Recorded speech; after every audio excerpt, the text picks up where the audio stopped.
السلام علیکم۔ کیا اس کے ناول پہ آپ سب کو ویلکم۔ ایک خوبصورت ناول پیش کر رہے ہیں جس کا نام ہے بہار منتظر ہے۔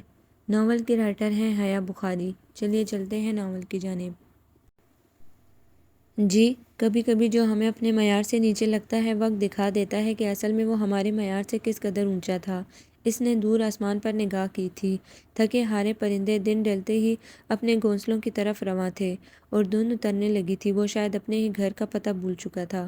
وہ سب گنے کے کھیت میں چھپ کر بیٹھے تھے۔ ان سب کی نظریں ان سے کچھ دور ذرا اونچی پگڈنڈی پہ لیٹے وجود کی طرف مرکوز تھیں جس کے صرف ملائم ننگے پیر صاف نظر آ رہے تھے۔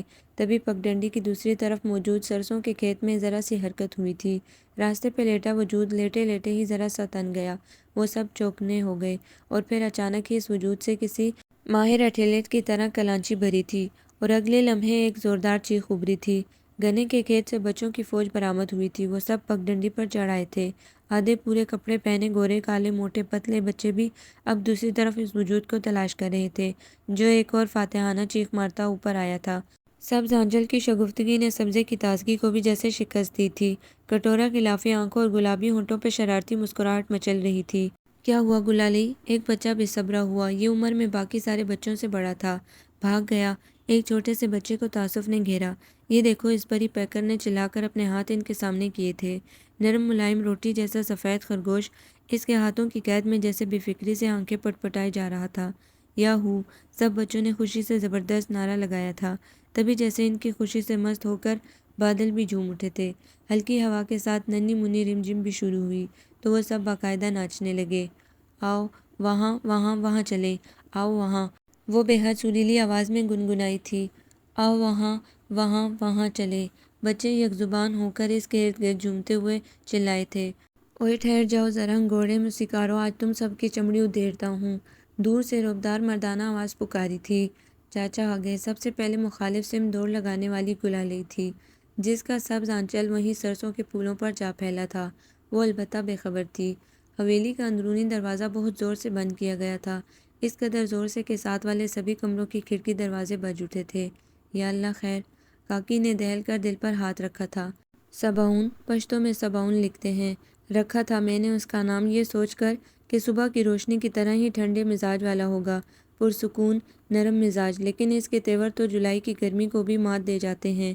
زمان خان نے مسکراتے ہوئے اخبار ایک سائیڈ پہ رکھتے ہوئے کہا۔ اتنا غصہ تو تب ہی کرتا ہے جب گلالئی نے کچھ کہا ہو۔ وہ پریشان ہوئی۔ امی، بابا، صباؤن آوازیں دیتا قریب آ رہا تھا۔ آواز سے بھی غصہ صاف جھلک رہا تھا۔ میں ہوں نا، تم فکر مت کرو، انہوں نے تسلی دی۔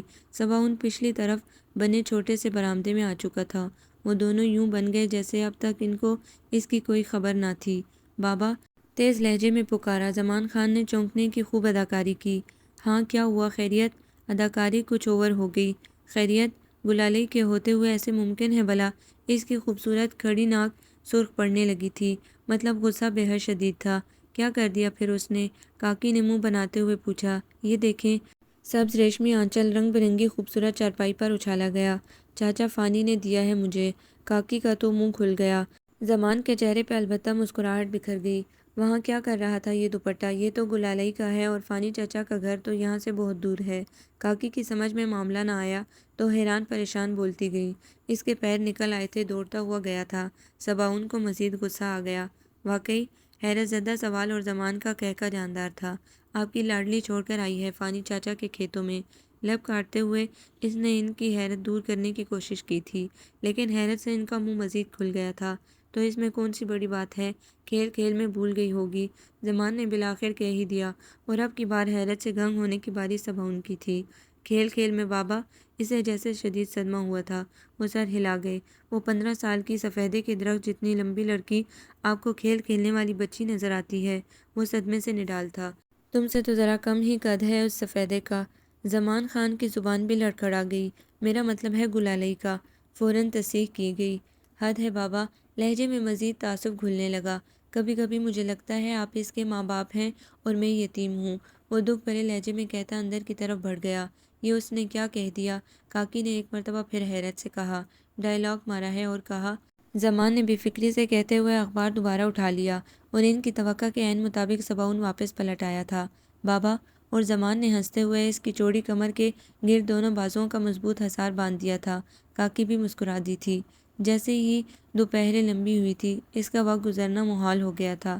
گاؤں میں سب ہی چھوٹے بڑے تپتی دوپہروں میں نیند کا مزہ لیتے اور وہ اکیلے کسی بدروح کی طرح ادھر سے ادھر گھومتی رہتی۔ ابھی بھی کاکا کاکی کے سو جانے کے بعد حویلی کے پچھلی طرف والی نہر کے پاس چلی آئی۔ یہ نہر حویلی کا حصہ نہیں تھی، لیکن جب سے پچھلے سیلاب میں حویلی کی پچھلی دیوار کا ایک حصہ گرا تھا، اسے یہ نہر اپنے گھر کا ایک حصہ ہی معلوم ہونے لگی تھی۔ اور جب سب لوگ خواب خرگوش کے مزے لے رہے ہوتے، وہ آرام سے اپنی کتابیں لیے ٹالی کے درخت کے نیچے آ بیٹھتی۔ کوئی نئی کتاب نہیں ہے کہ پڑھ لیتی، ٹالی کے تنے سے ٹیک لگائے ہوئے اس نے اداسی سے سوچا تھا۔ تبھی اس کی نظر نہر کے اس پار آم کے درخت سے ٹیک لگائے اس لڑکے پہ پڑی تھی جو مزے سے کسی کتاب کے مطالعے میں مصروف تھا۔ اس کا رخ دوسری طرف تھا، تبھی شاید اس کی نگاہ گلالئی پہ نہ پڑی تھی۔ وہ تیزی سے اٹھی اور بھاگتی ہوئی ایک طرف درخت کے بڑے سے تنے سے بنائے گئے پل کو پار کر گئی۔ چند ہی لمحوں بعد وہ اس لڑکے کے سامنے کھڑی تھی۔ لڑکا مطالعے میں اس قدر مہو تھا کہ اس کی آمد سے بے خبر ہی رہا۔ وہ گھٹنوں کے بل بیٹھ گئی، کچھ دیر اس کے ہاتھ میں پکڑی کتاب کو یوں دیکھتی رہی جیسے بھوکھا شیر اپنے شکار کو، اور اگلے ہی پل اس نے کتاب اس کے ہاتھ سے جپٹ لی تھی۔ وہ اس اچانک افتاد پہ گھبرا سا گیا۔ اب وہ مزے سے اس کتاب کے اوراق الٹ پلٹ کر دیکھ رہی تھی۔ لڑکا البتہ یوں اچانک اس قدر پیاری لڑکی دیکھ کر ابھی تک شاکڈ تھا۔ وہ ابھی بھی کتاب دیکھے جا رہی تھی، اور پھر چند لمحوں بعد ہی اس نے اس خوبصورت چہرے پہ مایوسی پھیلتے دیکھی تھی۔ یہ کیسی کتاب ہے؟ مایوسی بھرا لہجہ۔ لڑکا اب سنبھل چکا تھا۔ اس میں تو بس انگریزی اور کیڑے مکوڑے بنے ہیں، میری تو آنکھیں چکرا گئیں۔ وہ اب دونوں ہاتھوں سے آنکھیں مل رہی تھی۔ اس کی معصوم سی حرکت پہ وہ مسکرا دیا۔ مطلب وہ بھی گاؤں کی کئی لڑکیوں کی طرح ان پڑھ تھی۔ یہ میتھس کی بک ہے، اس نے بتایا۔ میتھس؟ وہ سوچنے لگی۔ حساب؟ اس کی مسکراہٹ مزید گہری ہوئی۔ میں نے بھی پڑھا ہے حساب۔ وہ تو ایسا نہیں تھا، اس نے منہ بنایا۔ کون سی کلاس میں؟ 5ویں میں۔ وہ اس سے بہت مختلف تھا، شاید۔ وہ ذہین تھی، تبھی سمجھ گئی۔ وہ اٹھنے لگی۔ سنو، اس نے پکار لیا۔ گلالئی نے اس کی طرف دیکھا۔ تمہیں کون سی کتابیں چاہیے تھی؟ سنہری آنکھیں اس کے خوبصورت چہرے پر جماتے اس نے پوچھا تھا۔ کوئی سی بھی، جو اردو میں لکھی ہوں۔ اس میں کہانیاں ہوں، خیال ہوں، نظمیں ہوں، معلومات ہوں اور بہت کچھ ہو۔ وہ جب بولنے لگی تو اسے لگا وہ اس کی ساری خواہشیں اس کی گہری نیلی آنکھوں میں بولنے لگتی تھیں۔ اللہ نے اسے کس قدر پیارا بنایا تھا۔ وہ اٹھ گئی تھی۔ سنو، وہ کچھ دور ہی گئی تھی جب اس نے دوبارہ پکار لیا۔ گلالئی مڑ کر اسے دیکھنے لگی۔ وہ بھاگتا ہوا اس کے قریب آیا تھا۔ اس کے ہاتھ میں ایک اور کتاب تھی۔ تم یہ رکھ لو، پڑھ کر مجھے واپس کر دینا۔ گلالئی نے اس کے بڑے ہاتھ کی طرف ایک نظر دیکھا۔ وہ اشفاق احمد کی زاویے پر تھی۔ اس کی آنکھیں یکلخت چمک اٹھی تھیں۔ اس نے بلا حیل و حجت وہ کتاب جھپٹ لی تھی اور تیزی سے واپسی کے لیے پلٹ گئی تھی۔ وہ اس کے غائب ہونے تک اسے دیکھتا رہا تھا۔ اسے امید نہ تھی کہ وہ لڑکی یہ کتاب بھی بخوشی لے سکتی تھی۔ صباؤن نے شہر کی سب سے اچھی یونیورسٹی میں داخلہ لے لیا تھا۔ جب سے وہ شہر گیا تھا، گلالئی نے اطمینان کی سانس لی تھی، ورنہ تو اسے لگتا ہے جیسے صباؤن کی دو کالی کالی آنکھیں ہر وقت صرف اسے ہی تاڑے رہتی ہیں کہ وہ کہاں ہے اور کیا کر رہی ہے۔ کاکا اور کاکی البتہ اسے ڈانٹنا تو درکنار ٹوکنا بھی گناہ سمجھتے تھے۔ سو اب اس کا سارا وقت گاؤں کے بچوں کے ساتھ مستی کرتے یا کتابیں پڑھتے گزر جاتا۔ ابھی ابھی وہ نہر کی طرف کرکٹ کھیل کر تھکی ہاری واپس آئی تو کاکی نے فوراً اٹھ کر برآمدے کا پنکھا ہلکا کیا۔ کیسے پسینے پسینے ہو رہی ہے، کتنی بار منع کیا ہے کہ گرمی میں اس وقت کم از کم کھیل بند کر دیا کر، مگر نہ۔ کاکی ناراض ہوتے ہوئے دوپٹے سے اس کا پسینہ خشک کرتے ہوئے بولی، کل سے بند۔ اس نے سکون سے آنکھیں مینچی۔ کل کہے گی پرسوں؟ کاکی نے منہ بنایا۔ نہیں کہوں گی۔ وہ لاڈ سے ان کی گود میں سر چھپا گئی۔ گلالئی بیٹا، شہر سے تمہاری کتابیں آ گئی۔ اسی وقت زمان نے اسے پیار سے پکارا۔ وہ جھٹکے سے اٹھ بیٹھی۔ کاکا کے ہاتھ میں 3-4 کتابوں کا بنڈل تھا۔ اس نے تیزی سے وہ کتابیں لے لی۔ کتنا انتظار کیا میں نے اس دفعہ۔ وہ ریپر اتارنے لگی۔ اب پڑھنے مت بیٹھ جانا، پہلے کھانا کھا لو، کچھ دیر آرام کر لو، پھر اٹھ کر شروع کرنا۔ کاکی اماں اٹھتے ہوئے اسے تاکید کر گئیں۔ وہ سر ہلاتے ہوئے باری باری ان کی فہرست چیک کرنے لگی۔ زمان اسے بغور دیکھ رہے تھے۔ میرے خیال میں اب تمہیں دوبارہ تعلیم کا سلسلہ جوڑ لینا چاہیے، انہوں نے کچھ سوچتے ہوئے سے کہا۔ وہ چونکی۔ آپ جانتے ہیں کاکا، اس گاؤں میں ہائی اسکول ہے ہی نہیں، اور ساتھ والے گاؤں میں مجھے نہیں جانا۔ پھر اب میری عمر بھی کتنی بری لگوں گی، میں خود سے 4 سال چھوٹی بچیوں میں بیٹھ کر سبق یاد کرتی۔ وہ جیسے تخیل میں ہی خود کو کلاس میں دیکھ رہی تھی، اس لیے چہرے کے زاویے بدل رہے تھے۔ علم حاصل کرنے میں بھلا کیسی شرمندگی؟ کاکا مسکرائے۔ علم حاصل کر تو رہی ہوں۔ اس نے چاروں کتابیں ہاتھوں میں بھر کر ان کے سامنے کی۔ یہ تو وقت گزاری ہے بیٹا، اصل علم تو وہی ہے جو درسگاہ سے حاصل ہو، وہاں جا کر ہی تم کندن بنو گی، تمہاری منزل کا تعین آسان ہوگا اور کچھ بن سکو گی۔ میں ان سے یہ سب سیکھ رہی ہوں، میں کچھ بن جاؤں گی کاکا۔ اس نے اتنی معصومیت سے جواب دیا کہ زمان خان بے اختیار ہنس دیے۔ بغیر ڈگری کے کوئی کچھ نہیں بن سکتا بیٹا جی، ایک اچھا انسان تو بن سکتا ہے نا۔ وہ چپ ہو گئے تھے، وہ بچپن سے ہی ایسی تھی، حاضر جواب اور ذہین، اور اس لیے زمان کی خواہش تھی کہ وہ بھی صباؤن کی طرح اچھی تعلیم حاصل کرے۔ لیکن مسئلہ یہ تھا کہ ان کے گاؤں میں صرف پرائمری تک ہی تعلیم تھی، آگے پڑھنے کے لیے گلالئی کو گاؤں سے باہر جانا تھا۔ لیکن کاکا کاکی کی سر توڑ کوشش کے باوجود بھی وہ اس کے لیے راضی نہ ہوئی تھی۔ میرے لیے یہ کتابیں کافی ہیں کاکا، آپ پریشان نہ ہوں، لیکن میں آپ سب سے دور نہیں رہ سکتی۔ وہ چارپائی سے اتر کر ان کے قدموں میں جا کر بیٹھ گئی۔ انہوں نے مسکراتے ہوئے دست شفقت اس کے سر پر رکھ دیا تھا۔ گرمیاں جوبن پر تھی، کڑکتی دوپہر میں چرند پرند بھی حوصلہ ہار کے گھونسلوں درختوں میں جا چھپتے، اور وہ سب کے سونے کے بعد کوئی نہ کوئی کتاب لیے پہلے نہر پر آ جاتی۔ اس نے زاویہ ختم کر لی تھی اور اب اس کے مالک کو واپس لوٹانا چاہتی تھی، لیکن وہ لڑکا اسے دوبارہ نظر نہیں آیا تھا۔ وہ روز یہاں آتے ہوئے کتاب ساتھ لے آتی تاکہ جیسے ہی اس سے ملاقات ہو وہ کتاب اسے واپس کر دے۔ جامن کے پیڑ کی چھاؤں گھنی اور ٹھنڈی تھی۔ وہ گھر کی دیوار کے ساتھ بیٹھنے کے بجائے آج نہر کے کنارے لگے جامن کے درخت کے نیچے بیٹھ گئی، پاؤں نہر کے ٹھنڈے پانی میں ڈال دیے۔ سکون نس نس میں اترنے لگا، وہ پاؤں ہلاتے کتاب کھول کے پڑھنے لگی۔ تبھی نہر کی دوسری طرف خاصی دور اس نے سائیکل کی گھنٹی بجتی سنی تھی۔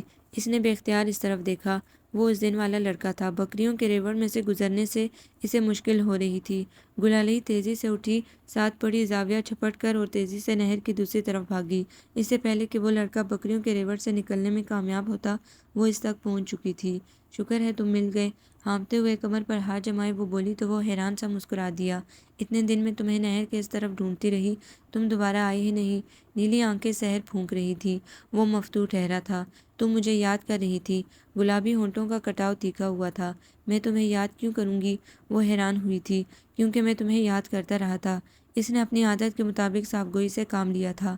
نیلی آنکھوں میں حیرانگی مزید بڑھ گئی۔ لیکن تم تو مجھے جانتے بھی نہیں۔ گلالئی کے ابرو اٹھے۔ کچھ لوگوں کا جاننا اہم نہیں رہتا، ان سے ملتے ہی رشتہ بن جاتا ہے۔ اس نے سائیکل اسٹینڈ پر کھڑی کر دی اور دونوں بازو سینے پر باندھے ہوئے اسے دیکھنے لگا۔ جس نے چند پل اس کی بات کو سمجھنے کی کوشش کی، پھر سر جھٹک دیا۔ یہ کتاب دینی تھی تمہیں، اس نے زاویہ اس کی طرف بڑھاتے ہوئے کہا۔ میں نے پڑھ لی تھی، تم رکھ لو۔ اس نے ہاتھ نہیں بڑھایا۔ نہیں تم لے لو، وہ بضد ہوئی، اور وہ شاید کچھ کہنا چاہ رہی تھی۔ اور کیا؟ وہ چونکا۔ اگر اور کتابیں ہیں ایسی تو مجھے دے دو، وہ میں واپس کر دوں گی، اس نے جھجکتے ہوئے کہہ ہی دیا۔ وہ مسکرا دیا اور سائیکل پہ رکھے بیگ میں سے کچھ نکالنے لگا۔ تھوڑی دیر بعد اس نے دو کتابیں سے تھما دی اور زاویہ لے لی۔ گلالئی کی آنکھیں چمکنے لگیں۔ تمہارا نام کیا ہے؟ اسے یاد آیا۔ گلالئی، اور تمہارا؟ گلالئی نے فوراً جواب دیا تھا، درون۔ وہ مسکرایا۔ میں شہر پڑھنے جاتا ہوں، اس لیے کئی ہفتوں بعد گاؤں کا چکر لگتا ہے۔ تم پریشان نہ ہوا کرو، میں جب بھی آؤں آرام سے پڑھ کر کتابیں دے دیا کرنا۔ میں بھی جب اور کتابیں لاؤں گا تو تمہیں دے دیا کروں گا۔ شکریہ۔ وہ مسکرائی۔ درون نے آنکھیں بند کر لیں، یوں جیسے پلکوں نے لمبی جھپک لی ہو۔ وہ پلٹ گئی۔ درون وہیں کھڑا کچھ دیر اسے دیکھتا رہا، پھر سائیکل پر بیٹھتے ہوئے پیدل چل دیا۔ صباؤن آ گیا ہے شہر سے۔ وہ گھر آئی تو کاکی فوراً اس کا ہاتھ تھامے کمرے میں لے آئی۔ اطلاع سنتے ہی برا سا منہ بنایا گیا۔ اب کچھ دن جو بھی کرنا ہے اس کمرے میں کیا کرو، کھیل پڑھائی سب، ہمیں تمہاری شکایت نہیں ملنی چاہیے۔ وہ اسے پیار سے سمجھا رہی تھی۔ میں کوئی غلط کام نہیں کرتی، وہ ایسے ہی میری شکایت کرتے ہیں۔ اس نے نم ہوتی آنکھوں کو چھپانے کے لیے رخ پھیرا، اور یہ واقعی حقیقت تھی کہ وہ گاؤں کی لڑکیوں کی نسبت جس قدر بچکانہ عادتوں کی حامل تھی، اس قدر سمجھدار بھی سب سے زیادہ تھی۔ اس کا رکھ رکھاؤ، بول چال سب کسی پڑھی لکھی اچھی تعلیم یافتہ لڑکی کی طرح تھا۔ اسے دیکھ کر واقعی یہ ماننا مشکل تھا کہ وہ ایک پرائمری پاس لڑکی تھی۔ اسی لیے تو میں اور خان تم سے اس قدر پیار کرتے ہیں کہ تم ہماری سمجھدار بیٹی ہو۔ انہوں نے محبت سے اس کے سر پر ہاتھ پھیرا۔ وہ ناراض سی بیٹھی رہی۔ لیکن اب تم بڑی ہو گئی ہو گلالئی، اور لڑکیاں جس قدر سنجیدہ اور سمجھدار ہوں اچھی لگتی ہیں۔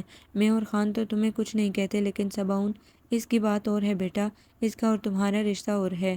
وہ اس عمر میں تھی جب لڑکیاں آسانی سے خود سے کسی رشتے کو بآسانی جوڑ لیتی ہیں، اور وہ بھی چاہتی تھی کہ انہوں نے صباؤن اور گلالئی کے لیے جو کچھ بھی سوچ رکھا تھا وہ مکمل ہو اور ان دونوں کی زندگی خوشگوار ہی رہے، اور اس کے لیے ابھی سے گلالئی کی شخصیت کو صباؤن کے خیالات کے مطابق ڈھالنا بے حد ضروری تھا۔ وہ جس قدر سنجیدہ اور کمگو تھا، گلالئی اس قدر چلبلی اور باتونی تھی۔ جانتی ہوں وہ ان سے لپٹ گئی۔ آپ دونوں تو میرے کاکا کاکی ہو، اور سڑیل سا منہ بنایا گیا، وہ میرے سڑیل سے رشتہ دار۔ اس کے بیزار سے انداز پر وہ بے اختیار ہنس دی۔ بری بات گلالئی، ان کے ٹوکنے پر وہ بھی کھلکھلا دی اور کاکی کے گرد پہلے بازو مزید سختی سے باندھ لیے۔ وہ بیڈ پر لیٹی کتاب میں گم تھی جب کمرے کا دروازہ اتنے زور سے کھلا تھا کہ وہ ڈر کے مارے بیڈ سے نیچے گرتے گرتے بچی تھی۔ اس نے دھک دھک کرتے دل پر ہاتھ رکھا جو سامنے دیکھنے پر مزید باہر نکلنے کی صحیح کرنے لگا تھا۔ آپ، وہ ہکلا گئی۔ صباؤن چند قدم آگے آیا۔ گلالئی جھٹکے سے سیدھی کھڑی ہوئی۔ تم میرے کمرے میں گئی تھی؟ بڑی بڑی کالی آنکھیں اس کے چہرے پر جم گئی، اس کی ہتھیلیاں تک پسینے میں بھیگنے لگیں۔ بتاؤ، وہ اور قریب آیا۔ وہ پیچھے ہٹی۔ جی، کس لیے؟ ماتھے پر پڑے بل مزید گہرے ہو گئے۔ کاکی نے کہا تھا کہ صفائی کر دوں، اور تم نے صفایا کر دیا۔ وہ سمجھی وہ شاید اس کی صفائی کی تعریف کر رہا ہے، تبھی صفائی کا مذکر استعمال کر رہا ہے۔ اس کے لبوں پر فخر پر مسکراہٹ بکھر گئی۔ جی، صباؤن زندگی میں پہلی بار اس کی تعریف کر رہا تھا۔ دل عجیب ہی دھڑکا، چہرے پر مسکراہٹ جم سی گئی۔ ڈھیٹ ہو تو کوئی تمہاری طرح۔ اس نے گلالئی کی کلائی پکڑی تھی، وہ سنبھل نہ سکی تھی۔ حیران پریشان سی صباؤن کا چہرہ دیکھی گئی جس نے اسے جھٹکے سے اپنے قریب کر لیا تھا۔ کیا اٹھایا تھا وہاں سے؟ گرفت اس قدر شدید ہو گئی کہ اس کا بازو درد کرنے لگا، اس کی نیلی آنکھیں بھیگنے لگی۔ بتاؤ، وہ چلا اٹھا۔ ایک کتاب اٹھائی تھی، اس کی آواز بھی ڈبڈبانے لگی تھی۔ کیوں؟ میری اجازت کے بغیر میری کتاب کیوں اٹھائی تھی؟ وہ مزید طیش میں آیا۔ صباؤن، کاکی اچانک ہی وہاں آئی تھی۔ ایک کتاب ہی تو تھی۔ گلالئی کو یقین نہیں آ رہا تھا، وہ صرف ایک کتاب کے لیے اس کے ساتھ اس طرح پیش آ رہا تھا۔ صباؤن، چھوڑو اس کا ہاتھ، دیکھو اسے درد ہو رہا ہے۔ کاکی نے گلالئی کا ہاتھ صباؤن کے ہاتھ سے چھڑوانا چاہا، لیکن گلالئی سمجھ نہ سکی درد ہاتھ میں زیادہ ہو رہا تھا یا دل میں۔ کچھ دیر پہلے دل میں پھیلنے والی خوشبو بدبو میں بدلنے لگی تھی۔ ایک کتاب تھی۔ صباؤن اس کے جملے پر اٹک گیا۔ میرے کمرے سے بلا اجازت کتاب لیتی ہو اور کہتی ہو کہ صرف ایک کتاب تھی۔ غصے سے وہ کانپنے لگا۔ ابھی بتاتا ہوں تمہیں کہ کیسے لگتا ہے۔ اس نے جھٹکے سے گلالئی کا بازو چھوڑا، وہ بستر پر گر گئی اور اس کے کمرے کے چاروں طرف بنی نازک سی بک شیلف سے مختلف کتابیں اٹھانے لگا۔ صباؤن، چھوڑو، پاگل ہو گئے ہو؟ کاکی سے اسے سنبھالنا مشکل ہو گیا تھا۔ جب بالکل بے بس ہو گئی تو تیزی سے کمرے سے باہر نکل گئی۔ اس وقت صورتحال صرف خان ہی سنبھال سکتے تھے۔ صباؤن نے مختلف کتابیں دونوں ہاتھوں کی گود بنا کر اس میں بھری اور لمبے ڈگ بھرتا باہر نکل گیا۔ تھوڑی دیر بعد ہی گلالئی نے سامنے والی کھڑکی میں دھواں اٹھتے دیکھا تھا۔ صرف چند لمحوں بعد ہی وہ واپس پلٹا تھا۔ یہ سبق ہمیشہ یاد رکھنا، اب آئندہ میری چیزوں کو چھونے کی غلطی مت کرنا۔ شہادت کی انگلی سے اسے وارن کرتا وہ باہر نکلا تھا۔ گلالئی نے پاس پڑی صباؤن کی کتاب اٹھائی اور بھاگ کر دروازے میں آ ٹھہری۔ آنسوؤں کی دھند میں بھی صباؤن کی چوڑی پشت واضح تھی۔ اس نے کھینچ کے کتاب اسے دے ماری تھی۔ کتاب اس کی کمر میں لگی تھی۔ وہ بلبلا کے مڑا تھا۔ تیری تو! وہ کف اڑاتا اس کی طرف آیا تھا۔ گلالئی نے تیزی سے دروازہ بند کر کے کنڈی لگائی۔ صباؤن نے زور کی لات دروازے پر دے ماری تھی۔ صباؤن! زمان خان کی تیز بھاری آواز نے اسے مزید کچھ بھی کرنے سے فی الحال روک دیا تھا۔ دروازے کے پیچھے گلالئی ہچکیوں میں رو دی تھی۔ جو کتابیں صباؤن نے جلا دی تھیں ان میں بہت سی کتابیں ایسی تھیں جو اسے خود سے بھی زیادہ عزیز تھیں۔ یہ مختلف ملکوں کی فیری ٹیلز اور مختلف دیسوں کی لوک کہانیاں تھیں۔ اسے ان کہانیوں سے عجیب سی خوشی حاصل ہوتی تھی۔ وہ جب بھی ان کہانیوں کو پڑھتی اسے اپنا آپ اس دور کا باسی لگتا، سب کچھ اس کے سامنے ہونے لگتا۔ وہ سب تھے ابھی یہاں، میں نے خود سب کو بولتا سنتا روتا محسوس کیا ہے۔ کبھی کبھی وہ خود بھی چونک جاتی تھی اپنی حالت پر، اور اکثر ایسا ہوتا وہ کوئی کہانی پڑھتی اور کوئی کردار اسے اپنا ہمسفر بنا لیتا، اور بعد میں وہ اس کہانی میں وہ کردار ڈھونڈ ڈھونڈ کے تھک جاتی لیکن نہ ملتا تو وہ کون تھا وہ سوچے جاتی۔ وہ بدل گئی تھی۔ صباؤن گھر ہوتا نہ ہوتا وہ کمرے سے کم ہی باہر نکلتی۔ کاکا نے صباؤن کی ٹھیک ٹھاک خبر لی تھی۔ اس کی کتابیں سزا کے طور پر صباؤن سے ہی دوبارہ منگوائی تھیں۔ وہ ان کے سامنے کچھ نہیں بول پایا تھا، صرف بڑبڑاتا رہ گیا، لیکن اس سب نے بھی گلالئی کے من کا ملال کم نہ کیا تھا۔ صباؤن کسی بھی رشتے کی صورت اس کے دل سے مکمل اتر گیا تھا۔ وہ اب اس کے لیے مکمل اجنبی تھا، جسے گلالئی کے وجود سے خواہ مخواہ کی چڑ تھی، اور اس سوچ کے تحت اس نے صباؤن کے سامنے جانا ختم کر دیا تھا۔ صباؤن کو بھی اس چیز سے کوئی فرق نہیں پڑا تھا، لیکن اس واقعے نے گلالئی کی سوچ یکسر بدل دی تھی۔ وہ تنہائی پسند ہو گئی تھی اور اسے خود بھی حیرت ہونے لگی تھی۔ جب اس نے تنہائی میں بھی کئی بولیاں سنی تھی، اس کا دل کرتا وہ یہ باتیں سنتی رہے اور اپنی ڈائری میں اتارتی رہے، اور اس نے ایسا ہی کرنا شروع کر دیا تھا۔ خاموش منظر، خیال اور کردار سب لفظ بنتے گئے۔ وقت کے پہیے نہیں ہوتے، پر ہوتے ہیں۔ ہم لاکھ اسے قیام پذیر سمجھیں، پر اڑتا رہتا ہے، اور ہمیں اس بات کا، اس سفر مسلسل کا اس وقت احساس ہوتا ہے جب منظر، اوقات، حیثیت، کردار سب بدل جاتے ہیں۔ وہ سب بھی وقت کی اس اڑان سے بے خبر اپنے تئیں ایک بہت سست اور خاموش زندگی جی رہے تھے۔ صباؤن پہلے بھی شہر جاتا تھا، لیکن جلدی جلدی گاؤں کے چکر لگا لیا کرتا تھا۔ اب اسے مہینوں لگ جاتے تھے۔ حصول تعلیم کے ساتھ ساتھ اس نے پارٹ ٹائم جاب بھی کر لی تھی۔ اسے پیسوں کی کمی ہرگز نہ تھی، لیکن وہ ان لوگوں میں سے بھی نہیں تھا جو پلکوں کی کمائی پر گزارا کر کے بیٹھ جاتے ہیں۔ اس کے کئی خواب تھے۔ اسے اپنے بلبوتے پر آگے بڑھنا تھا، ایک نام بنانا تھا دنیا میں، ایک پہچان بنانا اس کا خواب تھا۔ اس کے سب ہی راستے بے حد واضح تھے اور منزل بے حد قریب۔ روپے، پیسے، سرمایے کی اسے کمی نہ تھی، تجربے کی ضرورت تھی ایک کامیاب بزنس مین بننے کے لیے، اور اس لیے اس نے یہ پارٹ ٹائم جاب کر لی تھی۔ کاکا کاکی دونوں مطمئن تھے۔ خوبصورت محنتی بیٹا اور مسکراتی، کم گو، سنجیدہ سی رہنے والی، ہر وقت بہو کے روپ میں نظر آنے والی گلالئی، اور حقیقتوں کو اپنے اندر جذب کرتی لیکن ان سے کوسوں دور کا فاصلہ رکھنے والی، خوابوں، جگنوں اور ہواؤں کی ہمسفر کومل سی گلالئی۔ اس کا جنون بھی اس کا ہم عمر رہا، ہمزاد رہا۔ وہ پہلے صرف پڑھتی تھی، اب سب کچھ پڑھتی تھی۔ ڈائجسٹ، رسالے، اخبار، کتابیں۔ پہلے صرف اردو، پھر درون نے اس کی ذہانت دیکھ کر اسے انگلش کی ہلکی پھلکی کتابیں بھی لا کر دی تھیں۔ اسے انگلش سے جان پہچان تھی، وہ ذہین بھی تھی اور پھر پڑھنے کا جنون بھی۔ تبھی وہ دوائیوں کے لٹریچر تک پڑھ لیتی۔ گھر میں کوئی مشین آتی یا الیکٹرانک کا کوئی نیا سامان، ڈبے کے باہر سے لے کر اندر تک سارا چھپا مواد پڑھ لیتی۔ کاکا کاکی شاپنگ کے لیے شہر لے جاتے تو وہ صرف دیواریں پڑھتی رہ جاتی۔ کاکا کاکی خود ہی پسند کر لیتے اس کے لیے چیزیں، اور وہ جلتے بجھتے سائن بورڈز، مختلف برانڈز کے ایڈز اور ہر چیز پر لگے ٹیگ یوں پڑھتی جیسے وہ ان سب پر کوئی ریسرچ کرنے وہاں آئی ہو۔ لیکن اب اس کا وتیرہ بدلنے لگا تھا۔ جنون نے جمال کا رنگ رنگ اوڑھا اور وہ لکھنے لگی۔ اس نے سب سے پہلے ایک کالے رنگ کی ڈائری پر لکھنا شروع کیا۔ یہ ڈائری اسے کاکا نے نئے سال پہ تحفتاً دی تھی۔ جب بھی دل کرتا وہ اس ڈائری پر تحریر کر دیتی۔ وہ صرف الفاظ کا مجموعہ نہ تھا، وہ کچھ مناظر تھے جو بند کمرے میں اس پر اجاگر ہو جاتے تھے، کچھ کردار تھے جنہیں وہ نہیں جانتی تھی لیکن نہ جانے کیسے ان سے تعارف تھا اس کا، کچھ حقیقتیں تھیں جن کا سامنا اسے کبھی نہ ہوا تھا پھر بھی اس نے مکمل جزائیت کے ساتھ محسوس کی تھی۔ کچھ ہے، کچھ تو ہے۔ کئی دفعہ اپنی کیفیت سے گھبرا کے وہ کہہ جاتی، ضرور کچھ نہ کچھ ہے جو میں نہیں جانتی، وہ اعتراف کرتی۔ درون تعلیم کے آخری مراحل میں تھا، تبھی آج کل کم ہی گاؤں آتا تھا۔ ان 15 مہینوں میں گلالئی سے اس کی اچھی خاصی دوستی ہو گئی تھی۔ اسے یہ کومل سی، نرم جذبات والی لڑکی بے حد عزیز تھی۔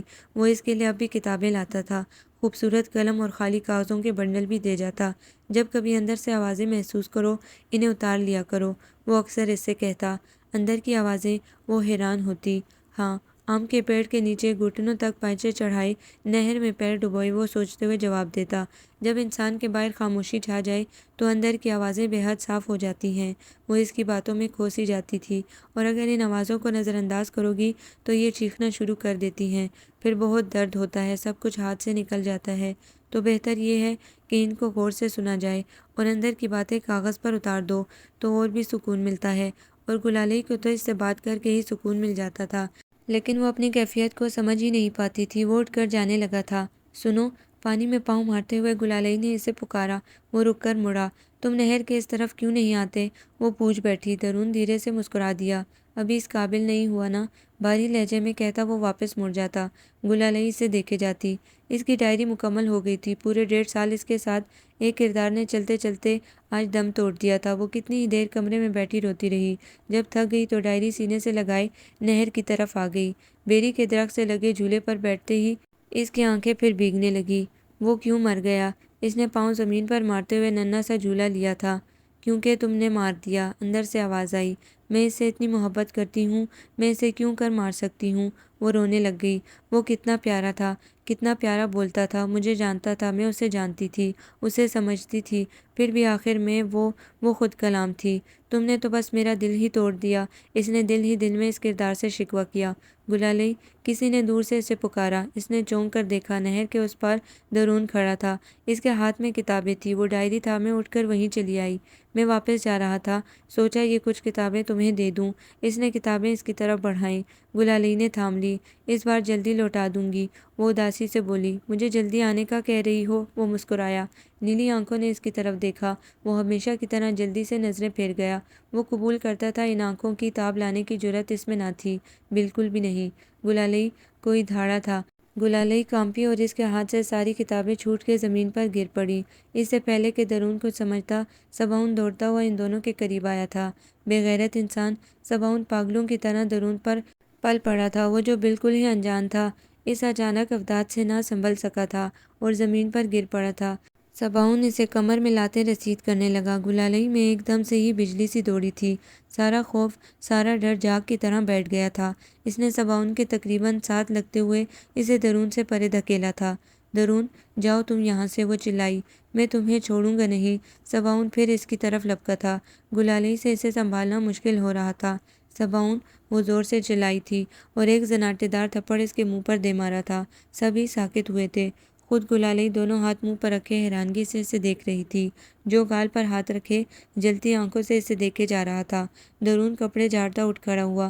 اس کی آنکھوں میں صرف گلالئی کے لیے فکر تھی۔ آؤ میرے ساتھ۔ صباؤن نے گلالئی کا ہاتھ پکڑا اور اسے کھینچتے ہوئے نہر کے اس پار لے گیا۔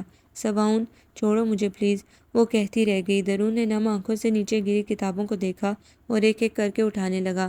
تبھی اس کی نظر کالی ڈائری پر پڑی تھی۔ اس نے کچھ سوچتے ہوئے وہ ڈائری بھی اٹھا لی اور واپسی کے لیے مڑ گیا۔ صباؤن کا غصہ آج آسمان کو چھو رہا تھا۔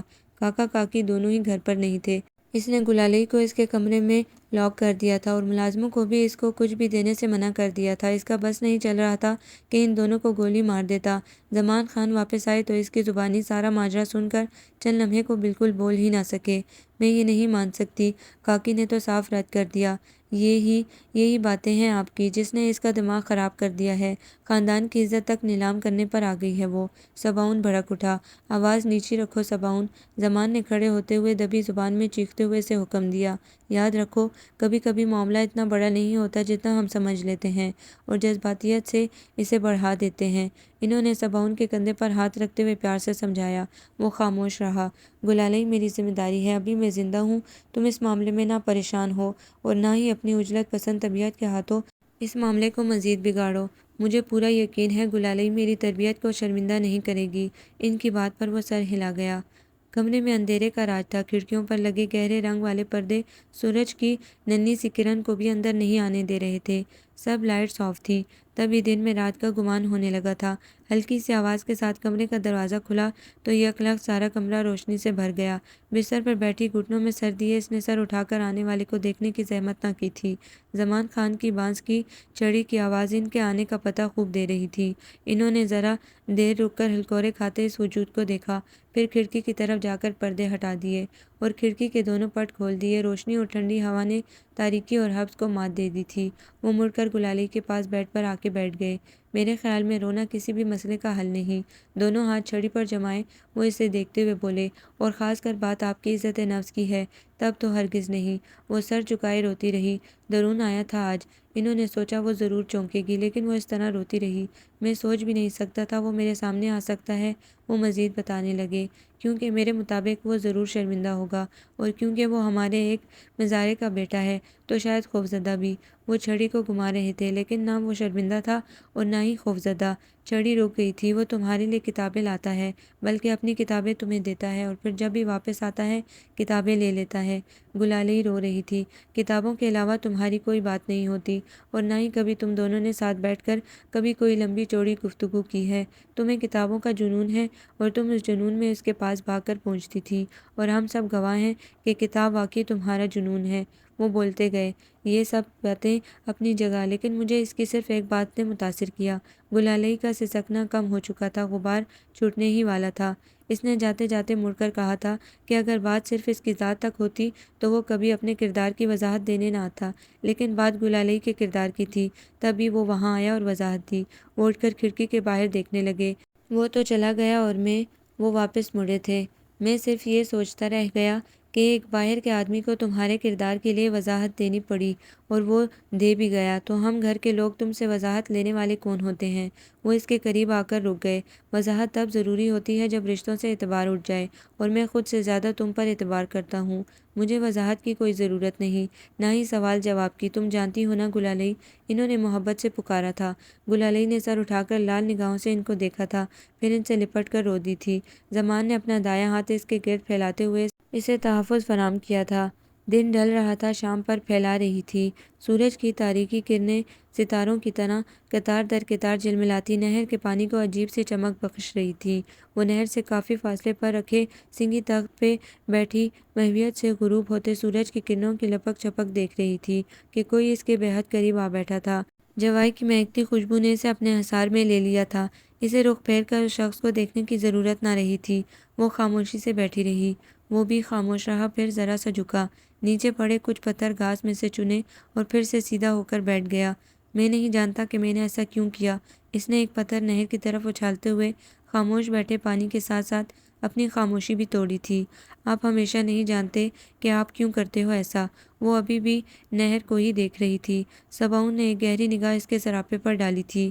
سی گرین کاٹن کے سادہ سے سوٹ پر جارجٹ کا سرخ دوپٹہ اس کے خوبصورت چہرے کو عجیب سی دلکشی عطا کر رہے تھے۔ وہ بلا ارادہ ہی دیکھے گیا، اور زندگی میں کئی بار ہوتا ہے ایسا کہ نگاہ پلٹنا ہی نہیں چاہتی۔ ہمارے لیے اس منظر میں کوئی دلکشی نہ ہو، ہماری نظر کو بس وہی سب سے حسین لگتا ہے۔ اس وقت صباؤن افریدی کے ساتھ بھی ایسا ہی ہوا تھا۔ وہ اسے یوں نہیں تکنا چاہ رہا تھا، لیکن نظریں پلٹنے سے انکاری تھی۔ مجھے تمہارے بارے میں شاید ایسا نہیں سوچنا چاہیے تھا، وہ اسے دیکھتے ہوئے بولا تھا۔ شاید نہیں، یقیناً آپ کو میرے بارے میں ایسا نہیں سوچنا چاہیے تھا۔ اب کی بار اس نے بھی صباؤن کی طرف دیکھا تھا۔ نیلی روشنی سی ٹکرائی تھی صباؤن کی آنکھوں سے، ٹھنڈی میٹھی سی روشنی۔ مڑ جانے اس کے اندر کیسا سکون سرایت کرنے لگا۔ وہ سر جھٹک کے رخ پھیر گیا۔ کیا ہم یہ بات بھول سکتے ہیں؟ ٹھہرا باری لہجہ، کیا آپ شرمندہ ہیں؟ وہ دوبارہ نہر کی طرف دیکھنے لگی تھی۔ شاید۔ وہ اٹھ کر چند قدم آگے جا کر رک گیا۔ گلالئی کی نظریں اب اس کی چوڑی پشت پر جمی تھیں۔ کبھی کبھی ایک چھوٹا سا اعتراف غلطی کی خلش کم کر دیتی ہے۔ وہ بھی اٹھ کھڑی اور حویلی کے اندر کی طرف بڑھ گئی۔ گلالئی، صباؤن کی تیز پکار پر وہ رکی، لیکن مڑی نہیں۔ وہ تیز قدم اٹھاتا اس کے قریب آ گیا۔ حویلی کی دیوار کی بنیاد میں لگے انار کے درخت پر پھول آ چکے تھے۔ اس نے ہاتھ بڑھا کر کئی پھول ایک ساتھ اتار لیے اور گلالئی کے سامنے آ گیا۔ اس نے اپنا دایاں ہاتھ آگے بڑھایا اور گلالئی کا ہاتھ تھام لیا، پھر دوسرے ہاتھ سے سارے پھول اس کی کھلی ہتھیلی پر پھیلا دیے۔ بے اختیار ہی اس نے سارے پھولوں کو سمیٹنے کے لیے دونوں ہاتھوں کا پیالہ بنا لیا۔ آئی ایم سوری، وہ مسکرایا تھا اور پھر لمبے ڈگ بھرتا حویلی کے اندر غائب ہو گیا۔ گلالئی دیر تک ان ادھ کھلے پھولوں کو دیکھتی رہی تھی۔ دوپہریں گھٹنے لگی تھی۔ گرمی ختم ہوتے ہی گاؤں کی رونق بھی بڑھنے لگی تھی۔ دن چڑھتے ہی گلیوں میں چھا جانے والا سناٹا اب بچوں کی چہکاروں نے ختم کر ڈالا تھا۔ گیلی مٹی سے لیپ کیے گئے صاف ستھرے کچے صحن کے بیچوں بیچ برگد کے پیڑ کے نیچے بنے پتھریلے تخت پر بیٹھی، ہاتھ میں پین رجسٹر لیے، وہ تیزی سے نہ جانے کیا لکھے جا رہی تھی۔ اس کے لکھنے کی سپیڈ بھی اس قدر تیز تھی جس قدر پڑھنے کی۔ گلالئی، تم نے کسی کو نمبر دیا تھا اور گھر کا ایڈریس؟ کاکا کی حیران آواز پر وہ چونکی تھی۔ نظر اٹھا کر دیکھا، ان کے ہاتھ میں کچھ تھا۔ نہیں کاکا، وہ نفی میں سر ہلا گئی۔ کیا ہوا ہے؟ نہ جانے کیوں اس کا دل دھڑک اٹھا۔ شہر سے تمہارے لیے کچھ آیا ہے۔ انہوں نے پیکٹ اس کی طرف بڑھا دیا۔ وہ شاکڈ رہ گئی تھی۔ شام سے رات ہوئی اور رات سے فجر۔ اسے خبر تک نہ ہوئی تھی وقت کی۔ ڈائری کب شروع ہوئی کب ختم، کچھ پتہ نہ تھا۔ لفظوں اور کرداروں کا ایک سحر تھا جس نے اسے جکڑ لیا تھا۔ وہ خود بچپن سے کہانیوں کا دل دادا تھی۔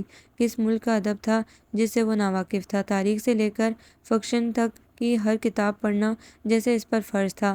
تمام تر ٹف ترین اسٹڈی شیڈول کے باوجود اس کا یہ شوق نہیں مر پایا تھا، بلکہ اس نے سوشل میڈیا پر اپنے پسندیدہ رسالوں کے گروپ اور پیجز بھی بنا لیے تھے۔ کہانی کو اس سے اچھا بھلا کون سمجھ سکتا تھا؟ اور یہ کہانی اس نے اسے اپنے شہر میں جکڑ لیا تھا۔ کوئی کہہ سکتا ہے کہ یہ مسودہ ایک ان پڑھ لڑکی نے لکھا ہے جو صرف اپنے جنون کی تسکین کرتی رہی، اور جنون کب تکمیل اور جمال کو پہنچا شاید اسے خود بھی خبر نہ ہو۔ وہ مسکرا دیا تھا۔ اس نے ڈائری بند کر کے تھوڑی سی لگائی اور کچھ سوچنے لگا۔ پھر اچانک کسی خیال سے اس کی آنکھیں چمک اٹھیں۔ تھوڑی دیر بعد ہی وہ فیس بک پر ایک نیا پیج بنا رہا تھا۔ گل افریدی دا رائٹر۔ وہ ڈائری میں سے کچھ اہم اقتباس نکالنے لگا جو اسے جلدی سے تصویری شکل میں ڈھال کر گروپ اور پیج پر پوسٹ کرنے تھے، اس نئی رائٹر کو متعارف کروانے کے لیے۔ وہ حیرت سے اس خاکی لفافے کو تکے جا رہی تھی جس پر اس کا نام لکھا تھا، گل افریدی۔ یہ کس نے بھیجا تھا اور کیوں؟ اس نے نیچے پڑے ان چند ہزار کے نوٹوں کو بھی اسی حیرت سے دیکھا تھا۔ کسی نے اسے پیسے بھجوائے تھے، ساتھ ہی رسید پڑی تھی۔ اس نے وہ رسید اٹھا لی۔ ماہانہ جہاں کی طرف سے آپ کے ناول کا اعزازیہ، 5,000 روپے۔ پڑھ کر حیرت اور کئی گنا بڑھ گئی۔ اس نے تیزی سے خاکی لفافہ کھولا اور اندر سے رسالے نکال لیے۔ ماہنامہ جہاں اس کے سامنے تھا۔ اس نے فہرست نکالی اور تیز تیز نظر ڈالی گئی، اور پھر ایک جگہ آ کر اس کا ہاتھ جیسے جم گیا۔ مکمل ناول، گل افریدی۔ وہ دیکھے گئی، دیکھتی رہی، پھر تیزی سے صفحے پلٹتی اپنی مطلوبہ صفحے پر پہنچی۔ شاید کوئی اور ہو، شاید کچھ اور لکھا ہو۔ وہ تیز تیز پڑھنے لگی اور رسالہ اس کے ہاتھ سے نیچے گر گیا۔ وہ اس کی ہی تحریر تھی۔ وہ بھلا اپنے لفظ کیسے بھول سکتی تھی؟ وہ اس کا اپنا اندازہ ہی تو تھا۔ مگر یہ سب کس نے کیا؟ صباؤن، خیال آیا۔ کبھی نہیں، وہ ایسا نہیں کر سکتا۔ دل و دماغ دونوں نے نفی کی۔ تو پھر؟ وہ سوچے گئی اور اچانک اسے یاد آیا کہ وہ یہ سب لفظ کہاں چھوڑ کے آئی تھی۔ نہر کے پار گری اس کی کالی ڈائری جسے نہ جانے کتنی بار میں نے وہاں جا کر ڈھونڈا تھا۔ وہ رسالے اور پیسے اٹھانے لگی۔ میں تمہارا کون کون سا احسان جھکاؤں گی درون؟ خود کلامی کرتے ہوئے وہ کاکا کو حقیقت بتانے چل دی تھی۔ صباؤن کی تعلیم مکمل ہو چکی تھی۔ وہ شہر میں اپنا کاروبار شروع کرنا چاہتا تھا۔ ان چند ماہ میں بہت کچھ بدل گیا تھا۔ صباؤن اور گلالئی میں کافی دوستی ہو چکی تھی، اور انہوں نے جانا تھا کہ کوئی بھی انسان مکمل نہیں ہوتا۔ ہر دفعہ ہر ایک کو کچھ نہ کچھ مفاہمت کرنی پڑتی ہے، تبھی زندگی نارمل رہتی ہے اور خوبصورت۔ گلالئی اب بھی لکھتی تھی، پڑھتی تھی، لیکن اب وہ باقاعدہ کاکا کی اور ایڈیٹر کی حوصلہ افزائی کی بدولت خود کہانیاں بھجوانے بھی لگی تھی، اور ایڈیٹر کی زبانی ہی اسے پتہ چلا تھا کہ اس کی کہانی اس کی کسی دوست نے ان تک پہنچائی تھی، خاص طور پر پڑھنے کے لیے، کہ یہ ایک بہت خاص چیز تھی، اور انہوں نے بھی اس کی کہانی کو خاص ہی پایا تھا، تبھی فوراً شائع بھی کر دی تھی۔ قارئین نے اس کہانی کو اس قدر پسند کیا تھا کہ ایڈیٹر اب اس سے باقاعدہ فون کر کے کہانی منگوا لیا کرتی تھی۔ درون کہاں سے آیا تھا، کیوں آیا تھا اس کی زندگی میں، کہاں اور کیوں چلا گیا تھا، اس نے سب اللہ پر چھوڑ دیا تھا۔ اگر میری زندگی میں اس کا کوئی کردار ہے تو وہ ضرور واپس آئے گا، وہ اکثر خود سے کہتی۔ کبھی پڑھتی رہتی ہو، کبھی لکھتی رہتی ہو، کیا ہو تم یار؟ وہ چھت پر بیٹھی لکھ رہی تھی جب صباؤن اس کے قریب آ کے بیٹھ گیا۔ ایسے ہی کاغذ کالے کرتی رہتی ہو؟ وہ مسکرائی۔ وہ اس کے دھنک رنگ مسکان میں کھو سا گیا۔ کاش کچھ تعلیم حاصل کر لی ہوتی تو یہ کالے صفحے تمہاری پہچان بن جاتے۔ صباؤن کے لہجے میں تعصب بھر گیا۔ وہ خاموش رہی۔ کچھ تو بن جاتی، مستقبل بن جاتا۔ پہچان کالے صفحوں سے نہیں بنتی، پہچان خود کو کھونے اور اپنے اندر سے مضبوط تعلق سے بنتی ہے۔ توبہ ہے، باتیں تو فلاسفر کی طرح کرتی ہو۔ وہ دونوں ہاتھ پیچھے لے جا کر ان کے سہارے ٹیک لگا کر تقریباً لیٹ گیا۔ تلاش کر کے حاصل کیے گئے علم سے بندہ فلاسفر ہی بنتا ہے، ورنہ آپ کی ڈگری والے تو ڈاکٹر، انجینئر یا کچھ اور۔ وہ ذہین اور حاضر جواب تھی۔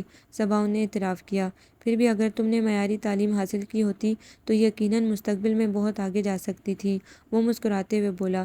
گلالئی نے چونک کر اسے دیکھا، پھر اپنے کاغذ سمیٹتے ہوئے اٹھ کھڑی ہوئی۔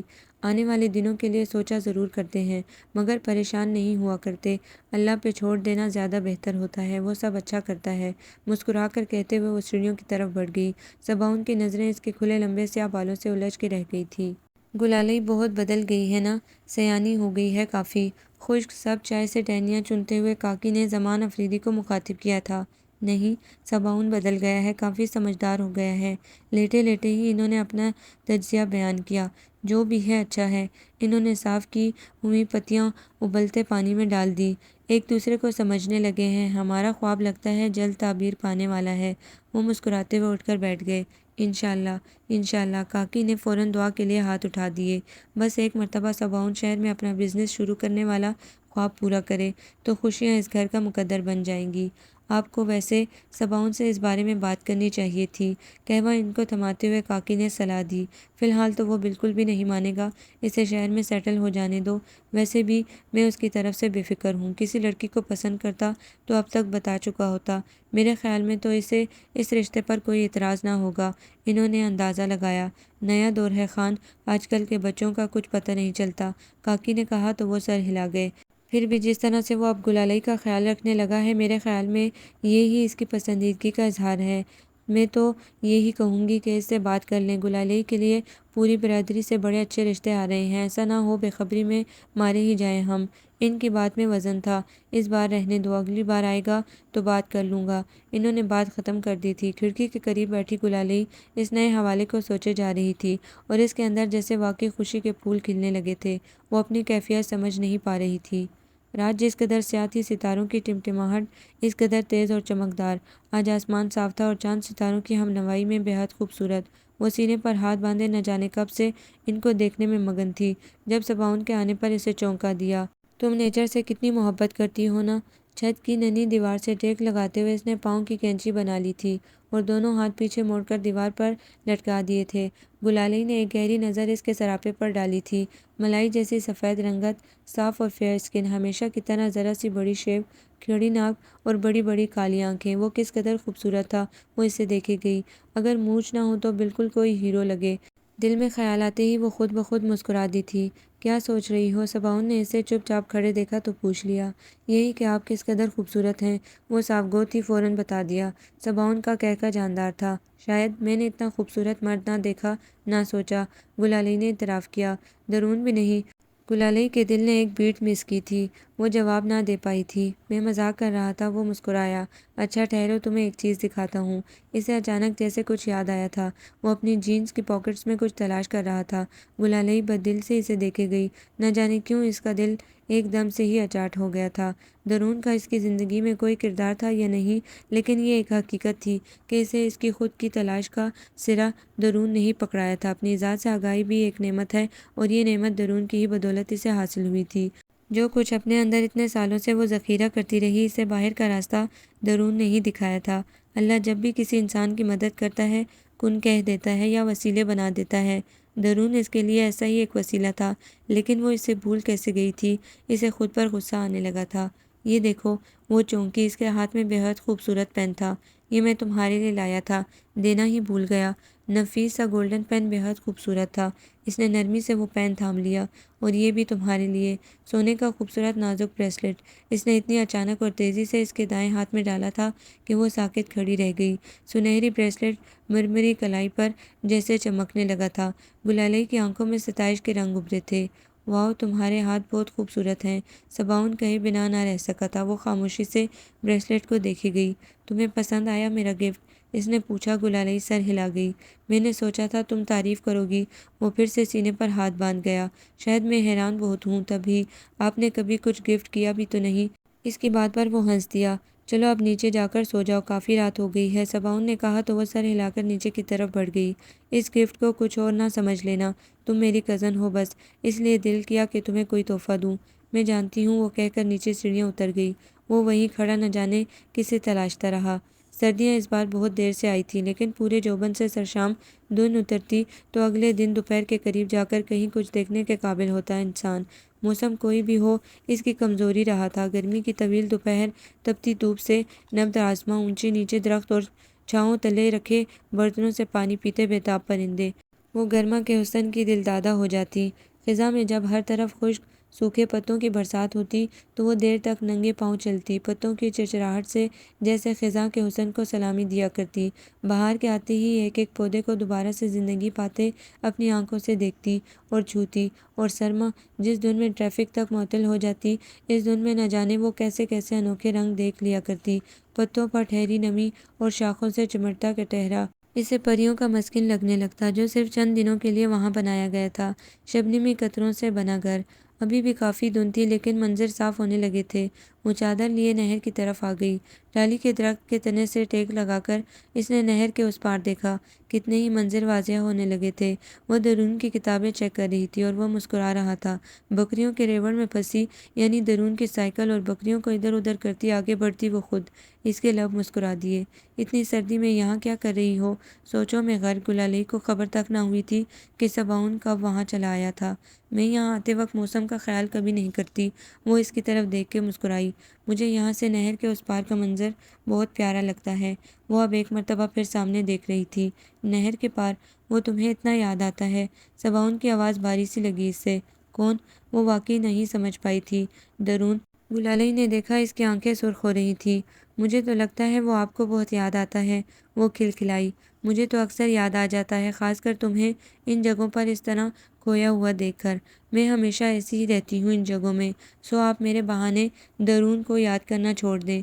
وہ ناراض لہجے میں بولی۔ اس کا موڈ آف ہو چکا تھا۔ ویسے ایک بات کہوں، اگر تم کہو تو میں درون کے لیے بابا کو منا سکتا ہوں۔ وہ اس سے آزما رہا تھا یا واقعی ہمدردی جتا رہا تھا، وہ فیصلہ نہ کر پائی۔ اگر کبھی اس کی ضرورت پڑی نا تو یقین کریں بابا کو درون کے لیے میں خود منا لوں گی۔ مجھے اس کام کے لیے کسی کی مدد کی ضرورت نہیں۔ تیز لہجے میں کہہ کر وہ رکی نہیں، تیز قدم اٹھاتی اندر چلی گئی تھی۔ صباؤن نہر کی دوسری طرف دیکھنے لگا۔ میں نے شاید پھر ناراض کر دیا اسے، دل فکر مند سا ہوا۔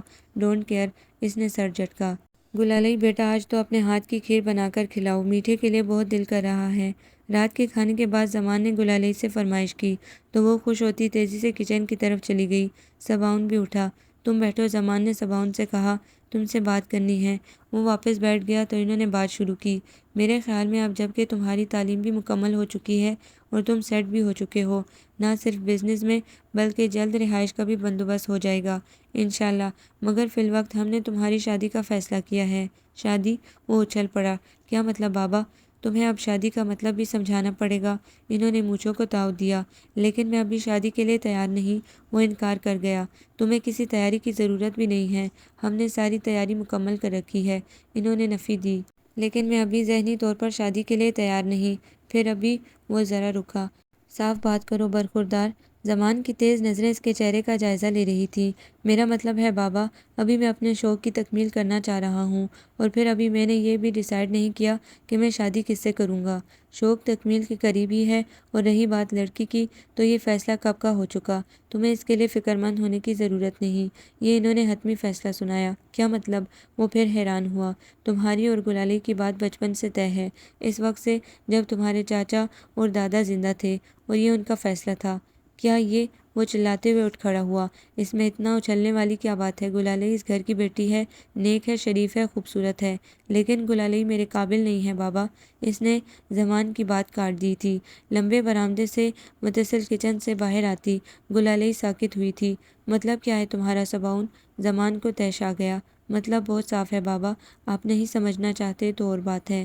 وہ نظریں جھکا گیا۔ تو تم مجھے سمجھا دو۔ زمان ضبط سے لب کچلنے لگا۔ بابا میں نے یہ اعلیٰ تعلیم اس لیے حاصل نہیں کی کہ ساری عمر ایک گنوار عورت کے ساتھ گزار دوں۔ میں مانتا ہوں کہ گلالئی اچھی لڑکی ہے، خوبصورت ہے، لیکن پھر بھی اس کے پاس ایسا کچھ نہیں کہ وہ میرے ساتھ چل سکے۔ میں شہر میں بزنس اسٹارٹ کر رہا ہوں، کل میرا ایک نام ہوگا، ایک اسٹیٹس ہوگا، اور ایسے میں ایک پرائمری پاس لڑکی میرے ساتھ کھڑے ہونے کا کیسے سوچ سکتی ہے بابا؟ کسی کے بھی شانہ بشانہ چلنے کے لیے تعلیم ضروری نہیں ہوتی، اخلاق، سادگی اور نفاست پہلے درجے پر آتا ہے، دنیاوی تعلیم ثانوی ہے۔ پھر گل بھی کسی سے کم نہیں ہے، اس کی شخصیت سے کوئی بھی اس کے پرائمری پاس ہونے کا اندازہ نہیں لگا سکتا۔ اندازہ اور حقیقت میں بہت فرق ہے بابا، لوگ تو مجھ سے پوچھیں گے، اس سے بات کریں گے، کس کس سے جھوٹ بولیں گے ہم، بتائیں۔ وہ اپنے فیصلے میں اٹل تھا، اس کا لہجہ بتا رہا تھا۔ تو تم گلالئی سے شادی نہیں کرو گے؟ انہوں نے آخری بار پوچھا تھا۔ بالکل بھی نہیں، میں نے کہا نا وہ میرے معیار کی نہیں ہیں، صاف جواب آیا۔ تمہاری مرضی، لیکن ایک بات یاد رکھنا صباؤن، بابا نے کہا تو وہ ان کی طرف دیکھنے لگا۔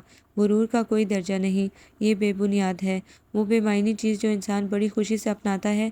میری دعا ہے جب یہ غرور ٹوٹے تو تمہیں زیادہ تکلیف نہ ہو، کہہ کر اپنے کمرے کی طرف بڑھ گئے۔ گلالئی اپنے کمرے میں آ گئی۔ اسے صباؤن کے ہاتھوں رد ہونے کی وجہ سے رونا کیوں آ رہا تھا، تکلیف کیوں ہو رہی تھی، وہ نہیں سمجھ پائی تھی۔ بابا اور اماں اس سے ناراض تھے، وہ شہر نہیں جا سکا تھا، ان کو منائے بغیر وہ اپنا نیا پروجیکٹ بھلا شروع بھی کیسے کر سکتا تھا، لیکن وہ دونوں اس سے مکمل بے نیاز ہو گئے تھے۔ بات چیت بھی ضروری کام تک محدود رہ گئی تھی۔ بالآخر وہ اس کی مدد لینے اس کے کمرے میں آیا تھا۔ تمہیں کیا ہوا ہے؟ اتنے دن سے تم سے بات کرنے کی کوشش کر رہا ہوں اور میڈم ہے کہ ملتی ہی نہیں۔ کمرے میں آتے ہی وہ اس پر برس پڑا تھا۔ ایک کردار نے الجھا رکھا ہے، بس اسی کو واضح کرنے کی کوشش کر رہی تھی۔ وہ بیڈ پر بیٹھی اپنے سامنے رکھے رجسٹر پر آڑی ترچھی لکیریں لگا رہی تھی۔ یار پہلے میری زندگی سلجھاؤ، بعد میں سلجھا لینا یہ سارے فرضی کردار۔ اس نے گلالئی کے سامنے سے وہ رجسٹر اٹھا لیا۔ یہ فرضی کردار نہیں ہوتے، کچھ بھی فرضی نہیں ہوتا، جو محسوس ہوتا ہے وہ تخلیق ہو جاتا ہے، چاہے صرف احساس ہی کیوں نہ ہو۔ کردار تو پھر مجسم ہے۔ وہ بہت مشکل زبان بولتی تھی۔ صباؤن نے دل میں اعتراف کیا۔ تمہیں غالب کے دور میں پیدا ہونا چاہیے تھا، یہ تو تشریح پڑھنے والوں کا دور ہے۔ صباؤن نے تبصرہ کیا۔ کیا کام تھا آپ کو؟ وہ اپنی کتابوں کو ترتیب سے رکھنے لگی۔ یار امی بابا کا خیال ہے کہ مجھے تم سے شادی کر لینی چاہیے۔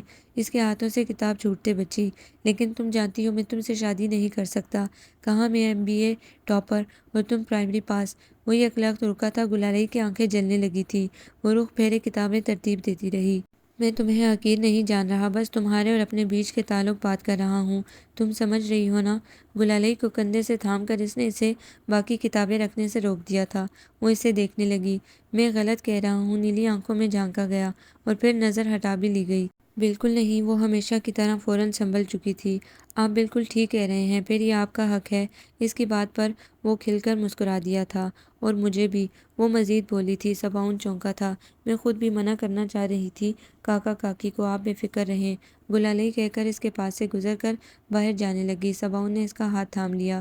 کون ہے وہ؟ نیلی آنکھوں میں جھانکا۔ کون؟ وہ حیران ہوئی۔ جس کے لیے تم کاکا کاکی کو میرے لیے منع کرنے جا رہی تھی؟ اچھا پھر وہ کون ہے؟ وہ مسکرائی۔ کون؟ اب کی بار حیران ہونے کی باری صباؤن کی تھی۔ جس کے لیے آپ مجھے اپنانے سے انکاری ہیں۔ اس کا لہجہ پر اعتماد تھا۔ میں تو ایسے ہی۔ وہ بول نہ سکا، اس کا ہاتھ چھوڑ دیا۔ میں بھی ایسے ہی۔ وہ بول گئی اور آگے بڑھ گئی۔ مگر میں جانتا ہوں وہ درون ہے۔ وہ بڑبڑایا تھا، لیکن اس کی آواز گلالئی نے بھی سن لی تھی۔ اس کی آنکھیں بھیگنے لگی تھیں۔ صباؤن چلا گیا تھا۔ اس کی دنیا ایک مرتبہ پھر قلم کاغذ اور کتاب تک سمٹ گئی تھی۔ اس کے لیے کالز آنی اس قدر زیادہ ہو گئی تھی کہ کاکا نے اسے اپنا الگ موبائل لے دیا تھا۔ وہ ہمیشہ اس کے خاکی لفافے اور پیسے وصول کرتے کہ یہ اس کی کہانیوں کا اعزازیہ ہے، لیکن وہ یہ نہیں جانتے تھے کہ وہ کیا لکھتی ہے اور اس کا کتنا نام بن گیا ہے۔ گلالئی اب مزید رسالوں میں بھی لکھنے لگی تھی۔ اس کے دوستوں میں بھی دھیرے دھیرے اضافہ ہوا تھا۔ ملک کی نامور لکھاری خواتین اس کی دوست تھیں۔ انہی دنوں اسے ایک TV چینل سے کال موصول ہوئی تھی۔ وہ اس سے مل کر اس کی کچھ کہانیوں پر ڈسکشن کرنا چاہتے تھے تاکہ ڈرامے کے لیے کوئی آئیڈیا چنا جا سکے۔ اس نے وہاں آنے سے معذرت کر دی تھی۔ وہ لوگ گاؤں آنے کی ضد کرنے لگے۔ میرے خیال میں اس میں کوئی قباحت نہیں۔ اس نے کاکا کو بتایا تو انہیں بے حد خوشی ہوئی۔ تم انہیں حویلی میں ہی بلا لو۔ انہوں نے مشورہ دیا۔ وہ سر ہلا گئی۔ میری بیٹی گھر بیٹھے مشہور ہو گئی۔ انہوں نے اس کے سر پر ہاتھ رکھتے ہوئے فخریہ لہجے میں کہا۔ وہ بس مسکرا کر رہ گئی۔ اور پھر اگلے چند ماہ میں اس نے یکے بعد دیگرے نئے پروجیکٹ سائن کر لیے تھے۔ لکھنا پڑھنا اس کا جنون تھا اور اوڑھنا بچھوڑنا بھی، سو اس سے کوئی دقت نہ تھی۔ وہ شہر آ چکا تھا۔ اس نے دن رات محنت کر کے قابل ترین لڑکوں کی ایک بہترین ٹیم بنا لی تھی۔ ان سب لڑکوں کا تعلق غریب اور اوسط گھرانے سے تھا۔ اس کا ماننا تھا کہ ایسے لڑکوں میں آگے بڑھنے اور جلد سے جلد کچھ کر گزرنے کا جذبہ ان لڑکوں کی نسبت کہیں زیادہ ہوتا ہے جو ایک آرام دہ اور پرآسائش زندگی گزارتے ہیں۔ ان سب لڑکوں کا تعلیمی ریکارڈ بھی شاندار تھا اور سلیکٹ ہونے کے چند ماہ کے اندر ہی انہوں نے ثابت کیا تھا کہ صباؤن کا ان پر بھروسہ ہرگز غلط نہ تھا۔ اس نے ان سب لڑکوں کا انتخاب کر کے ایک بہترین فیصلہ لیا تھا۔ اس کے علاوہ اس نے ان لوگوں کو بھی ڈھونڈا تھا جو کئی سال مختلف کمپنیوں کی ترقی میں اہم کردار ادا کرنے کے بعد اب گھروں میں آرام کے دن گزار رہے تھے۔ ایسے لوگ تجربے کے ذخائر رکھتے تھے اپنے اندر اور اس کے بزنس کے لیے بہترین ستون ثابت ہو سکتے تھے۔ جس شخص تک اس نے رجوع کیا تھا انہوں نے اسے خوش آمدید کہا تھا، کیونکہ عمر کے اچھے خاصے حصے میں ہونے کے باوجود ان کے ذہن اب بھی زرخیز تھے اور وہ اس کے بزنس کی ترقی میں بہترین کردار ادا کر سکتے تھے۔ صباؤن نے بہت تیزی سے نام بنایا تھا۔ سب اس کی مرضی کے مطابق ہو رہا تھا، لیکن اس کے باوجود وہ خوش نہ تھا۔ اندر کہیں کوئی کسک سی تھی۔ تیز ہوا سے کھڑکی کھلی تھی۔ اس کے سامنے بکھرے کاغذ اڑنے لگے تھے۔ وہ اٹھ کر کھڑکی کے پاس آیا تھا۔ بارش ہونے والی تھی شاید۔ ہوا تیز تھی اور موسم خوشگوار۔ وہ بھی اس وقت ضرور کھڑکی میں کھڑی ہوگی۔ وہ مسکرایا تھا اور دل نہ جانے کیوں ڈوبا تھا۔ دور کچنار کے درخت کے پاس پھول چنتی گلالئی نہ جانے اس سے کیوں اتنی صاف نظر آ رہی تھی، جبکہ وہ جانتا تھا وہ یہاں کہیں نہیں تھی۔ اس کے سامنے مختلف قسم کے کاغذ بکھرے ہوئے تھے، ہاتھ سے لکھے خطوط، ٹائپ لیے گئے خطوط، ہاتھ سے ڈرائنگ کیے ہوئے کارڈز اور نہ جانے کیا کچھ۔ ان میں ایڈیٹرز کی طرف سے بھیجے جانے والے اس کے فین قارئین کے لمبے خطوط، ٹی وی ڈراموں کا آن لائن ملنے والی ریویوز کے پرنٹس، اس کے نئے پرانے ون لائنز اور تحفتاً بھیجے جانے والے کارڈز۔ اس کے علاوہ کچھ دعوت نامے بھی تھے، اس کے سپر ہٹ ڈرامے سے متعلق شو میں اس کی خصوصی شرکت کی استدعا لیے دعوت نامہ، کچھ دوسرے شوز میں ان کا انٹرویو لینے کی درخواست، اور ایک دعوت نامہ آل پاکستان افسانہ مقابلے میں حصہ لینے کا بھی تھا۔ یہ ملک کی ایک بہت بڑی پبلشنگ ایجنسی منعقد کروا رہی تھی۔ قواعد و ضوابط بہترین تھے اور انعامات بھی۔ اس کے علاوہ بھی بہت سی مراعات تھیں۔ ملک کی نامور لکھاری خواتین اس مقابلے میں حصہ لے رہی تھیں۔ اس نے وہ دعوت نامہ اٹھا لیا جس کے اوپر سنہری حروف میں اس کا نام جگمگا رہا تھا، گل آفریدی۔ وہ دھیرے دھیرے چلتی کھڑکی کے پاس آ گئی۔ شیشے کی دوسری طرف ہوا سے جھومتے پودے سے صاف نظر آ رہے تھے۔ آسمان کالے بادلوں سے مکمل طور پر ڈھک چکا تھا۔ اس کی نظر حویلی کے بیرونی دیوار کے اس پار کے منظر پر جم گئی۔ ٹالی کا درخت اداس تھا، وہ اتنے دنوں سے اب وہاں جاتی جو نہیں تھی۔ آم کے درخت سے پھل پتے سب غائب ہو چکے تھے۔ کچھ دن پہلے ہی تو بابا نے اس کی کٹائی کروائی تھی تاکہ شاخیں زیادہ مضبوط ہو سکیں۔ جامن کا درخت بھی تئیں دامہ تھا، نہ جانے کیوں وہ بھی اسے اداس سا لگا۔ تب ہی اس کی نظر نہر کے پار گئی اور اس جگہ پر ٹھہر گئی جہاں درون پہلی بار اسے ملا تھا۔ اوہ، تو میرے اندر کا موسم اداس ہے، اس لیے مجھے سب کچھ، ہر منظر اداس نظر آ رہا ہے۔ وہ اداسی سے مسکرا دی۔ درون، اس نے دھیرے سے پکارا، پھر ہنس دی۔ مجھے آج تمہاری بات سمجھ آئی۔ وہ کھڑکی کے مزید قریب چلی آئی۔ تمہارے دل کا رشتہ اس قدر سچا ہے کہ اس کی خوشبو میرے دل سے بھی لپٹ سی گئی ہے۔ باہر بارش شروع ہو چکی تھی اور مجھے آج یہ کہنے میں کوئی شرم نہیں کہ مجھے بھی تم یاد آنے لگے ہو۔ دوسری طرف کھڑکی کا شیشہ بھیگنے لگا تھا اور اس طرف اس کی نیلی ساحر آنکھیں۔ بارش کی وجہ سے سردی مزید بڑھ گئی تھی اور سخت تھکے وجود میں سردی مزید درد بڑھنے لگی تھی، لیکن اسے ابھی گھر نہیں جانا تھا۔ لمبا کالا اوور کوٹ پہنے وہ بارش سے بچتا اس بک شاپ پر پہنچا تھا۔ چند لمحوں بعد ہی اس کی مطلوبہ چیز اس کے ہاتھ میں تھی۔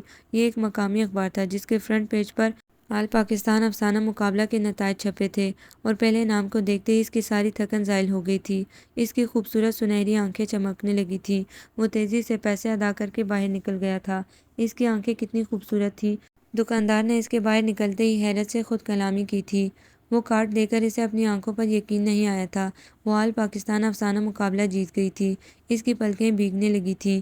کارڈ ہاتھ میں لیے وہ روتی ہوئی سب سے پہلے اس جگہ پہنچی تھی جہاں درون اسے ملا تھا۔ وہ کچھ دیر یوں ہی کھڑی رہی، اس کی پلکیں پگھلنے لگی تھیں۔ وہ دو زانوں زمین پر بیٹھ گئی۔ دیکھو درون، تم نے جس گل آفریدی سے میرا تعارف کروایا تھا وہ آج کہاں پہنچ گئی؟ ایک پرائمری پاس لڑکی کہاں پہنچ گئی؟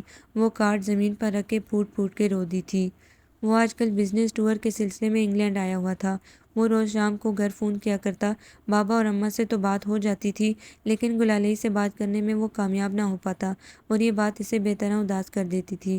اس کا دل ہر چیز سے اداس ہونے لگتا۔ میں تمہیں اس کا نمبر دے دیتا ہوں۔ اس دن اس کے اصرار پر بابا نے کہا تو وہ حیران رہ گیا۔ گلالئی نے اپنا نمبر کب لے لیا؟ اس نے حیرانگی سے سوچا۔ اسے بھلا فون کی کیا ضرورت؟ وہ سوچے گیا۔ درون، کوئی کیڑا سا دماغ میں گلبلایا تھا۔ بائیں طرف کن پٹی میں درد کی شدید لہر اٹھی تھی۔ اس نے چند لمحے موبائل اسکرین پر اس کے چمکتے نام کو دیکھا تھا، پھر کال کو ٹچ کر دیا۔ بیل جا رہی تھی۔ ہیلو۔ کال پک ہوتے ہی وہ تیزی سے بولا تھا، السلام علیکم۔ یہ ٹھہرا سا مدھم لہجہ، وہ ایسے ہی تو بولتی تھی، شام کے وقت رک رک کے بہتی سریلی آواز پیدا کرتی لہروں کے جیسی۔ وہ کھو سا گیا۔ کون ہو آپ؟ وہ شاید غیر ملکی نمبر دیکھ کر حیران تھی۔ میں نے سوچا تھا میری آواز سنتے ہی تم پہچان جاؤ گی، وہ تعصب بھرے لہجے میں بولا۔ صباؤن، اس نے واضح طور پر گلالئی کی آواز میں خوشی گلتی محسوس کی تھی۔ وہ خوش ہو گیا۔ اتنی دفعہ کال کرتا ہوں بابا کو، تم بات کیوں نہیں کرتی؟ اس نے گلہ کیا۔ مصروف ہوتی ہوں نا۔ دوسری طرف شاید وہ مسکرا رہی تھی۔ وہ مطمئن ہو کر صوفے کی پشت سے ٹیک لگا گیا۔ اچھا، ایسا کیا کرتی ہو تم؟ وہ ہنسا۔ آپ جانتے ہو میری مصروفیت، وہ مسکرائی تھی، وہی لکھنا پڑھنا۔ او مائی گاڈ، ابھی تک وہ حیران ہوا۔ وہ اس بار خاموش رہی۔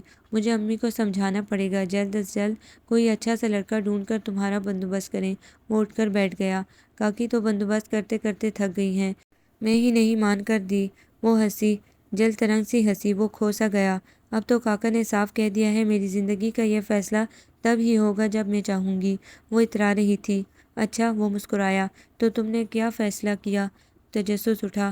ابھی تو میں خود بھی نہیں جانتی، بس آنے والے دنوں کے لیے منتظر ضرور ہوں۔ تمہاری منزل تو صاف تھی ہمیشہ سے۔ وہ اسے کرید رہا تھا۔ میری منزل تو کبھی صاف نہیں رہی۔ زندگی میں جو کچھ بھی ہوا میں نے کبھی نہ سوچا تھا، اور جو کچھ ہونے والا ہے اسے سوچ کے خواہ مخواہ پریشان ہونے سے فائدہ، سب اچھا ہی ہوگا۔ وہ پر امید تھی۔ اچھا، میں رکھتی ہوں، دوسری کال آ رہی ہے۔ کال ختم کر دی گئی تھی۔ وہ تو اس سے مزید بات کرنا چاہتا تھا۔ درون کی ہی کال ہوگی۔ وہ موبائل کو دیکھتے ہوئے سوچنے لگا، وہ شاید اس کے متعلق مجھے بتانا نہیں چاہتی۔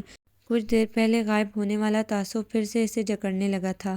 اس سال بہترین ڈرامے کے لیے وہ 2 بڑے چینلز کے ایوارڈ کے لیے نامزد ہوئی تھی۔ اس نے ایوارڈ شو کا پاس حاصل کر لیا تھا۔ یہ اس کے لیے مشکل نہ تھا، مشکل تھا تو بس اس دن کا انتظار، جب اتنے عرصے بعد وہ گلالئی کو اپنے سامنے دیکھتا۔ پری پیکر جو اس لمبے عرصے میں اس کی آنکھوں میں اپنی لو دیتا رہا تھا، اس آواز کو سنتا جو اسے دنیا کی سب آوازوں سے سریلی اور بامقصد لگا کرتی تھی۔ جو کچھ وہ اس کی نیلی آنکھوں میں پڑھتا تھا بآسانی پڑھ لیتا تھا، جو کچھ بھی وہ اپنے اندر چھپائے پھرتی تھی۔ اس نے سب سے آخری روکا پاس لیا تھا تاکہ وہ اسے نہ دیکھ سکے، نہ پہچان سکے، لیکن وہ اسے بآسانی دیکھ سکے۔ ہمیشہ کی طرح بیسٹ آف لک گلالئی۔ وہ مسکرایا تھا۔ یہ کیا بات ہوئی بھلا؟ اس نے ایوارڈ کی تقریب میں جانے سے انکار کر دیا۔ کاکا کاکی دونوں ناراض ہونے لگے۔ اللہ نے اتنی عزت دی ہے، تیری دن رات کی محنت کا انعام ملنے لگا ہے، تو تم منکر ہو رہی ہو؟ کاکا اسے سمجھانے لگے۔ میں تو سمجھتی تھی تم بس ایسے ہی اتنے صفحے کالے کر کے بیچ دیتی ہو، اور وہ نمانے ایڈیٹرز تمہیں یہ ہرے ہرے نوٹ بیچ دیتے ہیں۔ میں تو دل میں ان پاگلوں پر خوب ہنسا کرتی تھی۔ مجھے تو اندازہ ہی نہیں تھا میری بیٹی ہیرا ہے، ہیرا۔ پورا پاکستان جاننے لگا ہے میری بیٹی کو، اور تمہاری ہی وجہ سے ہمارے سارے خاندان کا نام روشن ہوا ہے۔ کاکی مارے تشکر کے بہنے والے آنسوں کو دوپٹے سے صاف کرتے ہوئے بولی، تو وہ ان کی سادہ لوحی پر دل سے مسکرا دی۔ بالکل، اور تب دیکھنا جب میری بیٹی کو بولتا ساری دنیا دیکھے گی اور سنے گی۔ کاکا فخر سے بولے۔ لیکن کاکا، میں کبھی گھر سے باہر نہیں گئی کسی بھی تقریب میں، پھر ملک کے ایک بڑے سے شہر میں، گاؤں سے دور اتنی بڑی تقریب میں، اتنے زیادہ لوگوں کے سامنے، بھلا میں کیسے؟ وہ خوفزدہ تھی۔ سب کچھ ہو سکتا ہے پتر۔ کاکا نے اسے اپنے قریب بٹھا لیا۔ وہ انگلیاں مروڑنے لگی۔ یہ سب بھی تو مشکل تھا۔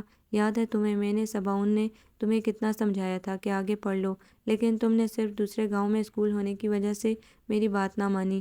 اس وقت مجھے امید تھی کہ میری بیٹی کبھی نہ کبھی راضی ضرور ہوگی، لیکن تم نہ مانی، اور اب اتنی بڑی کامیابی دیکھ کر یقین مانو میری وہ امید ٹوٹنے کا سارا غم پانی کی طرح بہہ گیا ہے۔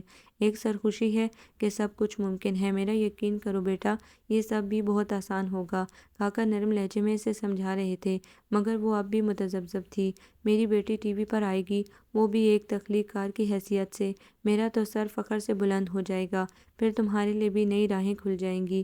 گلالئی نے کاکا کی طرف دیکھا۔ ان کے چہرے پر سچی خوشی کھلی تھی۔ میری خاطر بیٹا، انہوں نے کمزور بوڑھے ہاتھوں سے اس کے ہاتھ تھامتے ہوئے جیسے گزارش کی تھی۔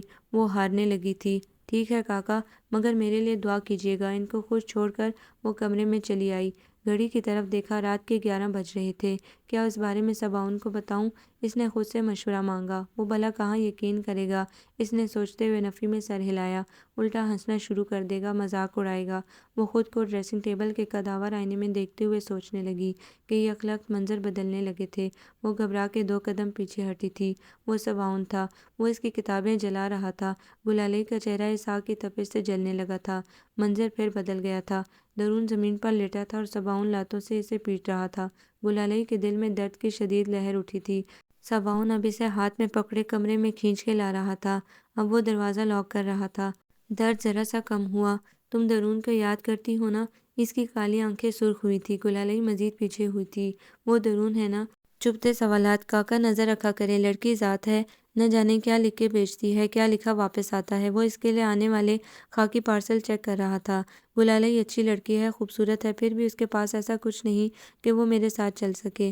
منظر صاف ہو گیا تھا۔ اس نے لمبی سانس لے کر خود کو نارمل کیا تھا۔ نہیں، میں اس قابل نہیں کہ صباؤن میرے ساتھ چلے۔ میری وجہ سے اس سے شاید مزید شرمندگی ہو، اس نے سوچا، یا پھر غصہ ہو جائے اور جانے سے منع ہی کر دے۔ وہ بیڈ پر بیٹھ گئی۔ میری تو پھر بھی خیر ہے، مجھے خود بھی کوئی شوق نہیں جانے کا، لیکن کاکا کاکی وہ دونوں کس قدر خوش ہیں، وہ سوچے گئی۔ نہیں، میں اسے نہیں بتاؤں گی۔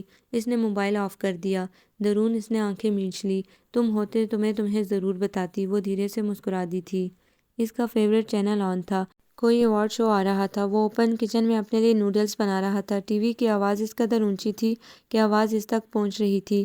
گاہے بگاہے وہ ذرا رخ موڑ کر اسکرین کی طرف بھی دیکھ لیتا تھا۔ نوڈلز بن چکے تھے، وہ انہیں باؤل میں انڈیلنے لگا۔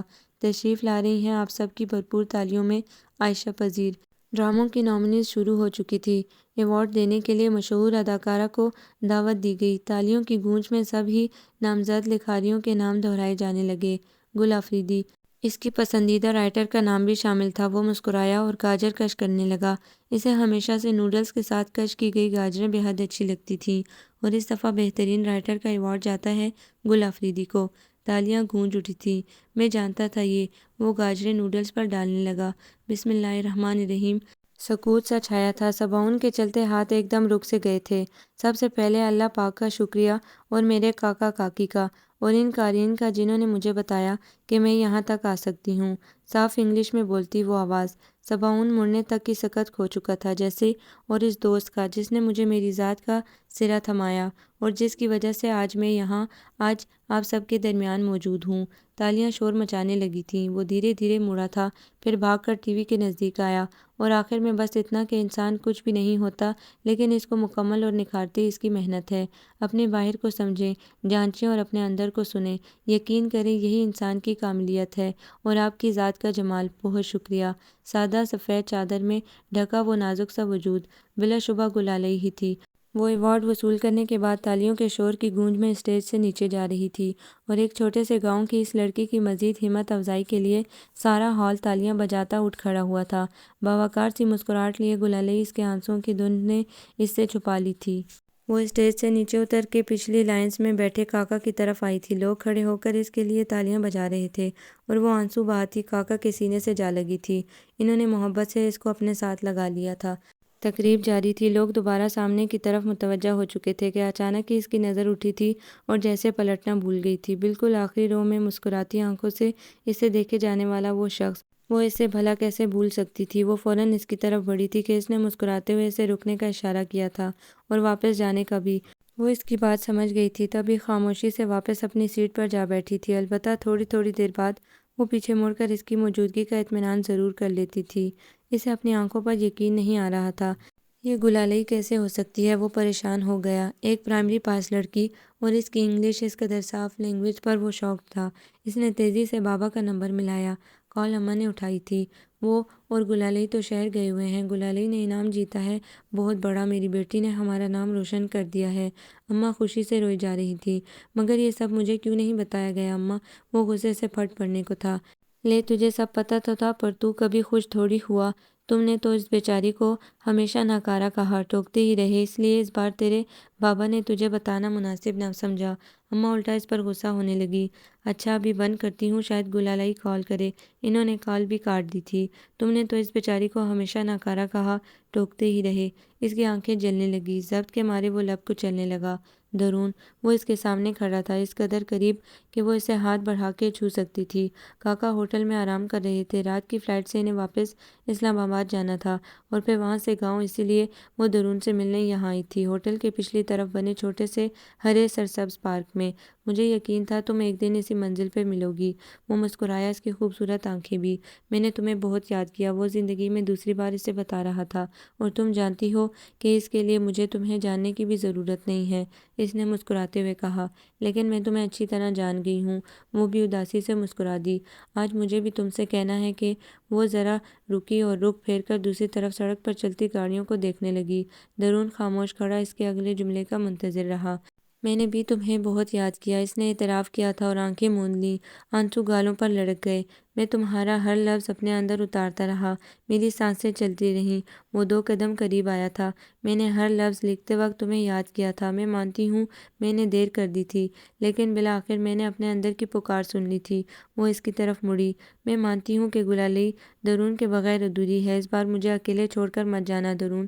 اس کی نیلی آنکھوں نے گواہی دی تھی، گزارش کی تھی، جبکہ لب خاموش رہے تھے۔ وعدہ رہا۔ سنہری آنکھوں نے وعدہ کر لیا تھا۔ میں آپ سے کچھ کہنا چاہتی ہوں کاکا۔ وہ ان کے کمرے میں آئی تو وہ جو کسی گہری سوچ میں ڈوبے ہوئے تھے چونک پڑے۔ گلالئی کو دیکھ کر ان کے چہرے پر نرم سی مسکان ابھری۔ میں جانتا ہوں جو میری بیٹی مجھ سے کہنے آئی ہے۔ گلالئی حیرانگی سے ان کو دیکھنے لگی۔ لیکن میں بھی تم سے کچھ کہنا چاہتا ہوں۔ انہوں نے اس کے ہاتھ تھام لیے، نظریں جھکا لیں۔ وہ ان کے مزید بولنے کی منتظر رہی۔ وہ پلٹ آئے گا۔ بالآخر انہوں نے لب کھولے۔ گلالئی کی نظر جھک گئی۔ میں نے اس کی آنکھوں میں بھی تمہارے ہی عکس دیکھے ہیں۔ وہ نہ سمجھ ہے، جب سمجھ جائے گا لوٹ آئے گا۔ ان کی آنکھوں میں التجا تھی۔ میں ان کے قابل نہیں ہوں کاکا، وہ نم لہجے میں بولی۔ زمان خان کے اندر جیسے سب کچھ ٹوٹ کے بکھرا تھا۔ وہ اب سب سمجھ بھی جائیں تو میں خود کو ان کے قابل کبھی نہیں سمجھ سکتی۔ مجھے اس الجھن میں نہ الجھائیں کاکا کہ ساری زندگی اس الجھانے میں گزر جائے۔ آپ خود بتائیں کاکا، کسی نرم کرم موسم کا طویل انتظار کرنے کے بجائے میں اس بہار کا ہاتھ کیوں نہ تھام لوں جو خود میری منتظر ہے؟ وہ امید بھری نظروں سے ان کی طرف دیکھتے ہوئے بولی تھی۔ ساری بات صاف ہو گئی تھی۔ زمان خان نے سر ہلاتے شفقت سے ہاتھ اس کے سر پر رکھ دیا تھا۔ اللہ تمہیں ہمیشہ خوش رکھے، آمین۔ وہ ان کے گھٹنوں پر سر رکھے رو دی تھی۔ تم نے دیر کر دی صباؤن۔ ان کی آنکھوں میں جلن سی اترنے لگی۔ وہ سوچ بھی نہیں سکتے تھے کہ صباؤن اس قدر جلدی پلٹ آئے گا، ورنہ وہ ضرور گلالئی کو مزید منانے کی کوشش کرتے۔ لیکن وہ اس وقت پلٹا تھا جب درون اور گلالئی کی شادی کی تیاریاں بھی شروع ہو چکی تھیں۔ ایسا نہ کہیں بابا، میں سمجھ نہ سکا، ورنہ میرا دل تو اس کو اپنا کہتا رہا۔ میں اس سے دور جا کر بھی دور نہ رہا۔ اسے رد کرنے کے بعد بھی میں اس کا طلبگار ہی رہا۔ وہ سرخ آنکھوں سے جیسے ان کو اپنی حالت سمجھا رہا تھا۔ لیکن تمہیں اس بات کا احساس ہوتے ہوئے بھی بہت دیر ہو گئی صباؤن۔ اب میں تم سے گزارش کرتا ہوں اس مرتبہ اسے تکلیف نہ دینا۔ اور لب کاٹتا صباؤن کچھ بول بھی نہ پایا تھا۔ اٹھ کر جانے لگا کہ بابا کی آواز نے اس کے قدم روک دیے۔ وہ اٹھ کر اس کے قریب آئے اور ہاتھ اس کے کندھے پر رکھ دیا۔ کبھی کبھی جو ہمیں اپنے معیار سے نیچے لگتا ہے، وقت دکھا دیتا ہے کہ وہ ہمارے معیار سے کس قدر اونچا تھا۔ تبھی ہماری پہنچ سے کافی دور چلا جاتا ہے وہ۔ ہمارے فیصلے لاکھ سخت سہی، وقت کا فیصلہ سخت ترین ہوتا ہے۔ اس نے آنسو روکنے کے لیے زور سے آنکھیں بند کی تھیں۔ میں اس کے لیے تب اتنا اداس نہ تھا جب تم نے اس سے رد کیا تھا، لیکن میں تمہارے لیے فکر مند ضرور ہوں صباؤن۔ تم نے بہت قیمتی شخص کو کھو دیا، دھیمے لہجے میں کہہ کر وہ کمرے سے باہر نکل گئے۔ وہ وہیں کھڑا آنسو بہاتا رہا۔ مہندی کے ہرے زرد سوٹ میں وہ اس قدر دلکش لگ رہی تھی کہ نظر بھر کے دیکھنا مشکل ہو رہا تھا۔ وہ مسکراتے ہوئے خود کو آئینے میں دیکھتے ہوئے ہری چوڑیاں پہننے لگی کہ نظر سنہری بریسلٹ سے الجھ گئی۔ اس نے اسے اتارے بغیر ہی چوڑیاں پہننا شروع کر دیں۔ اسے اتار دو۔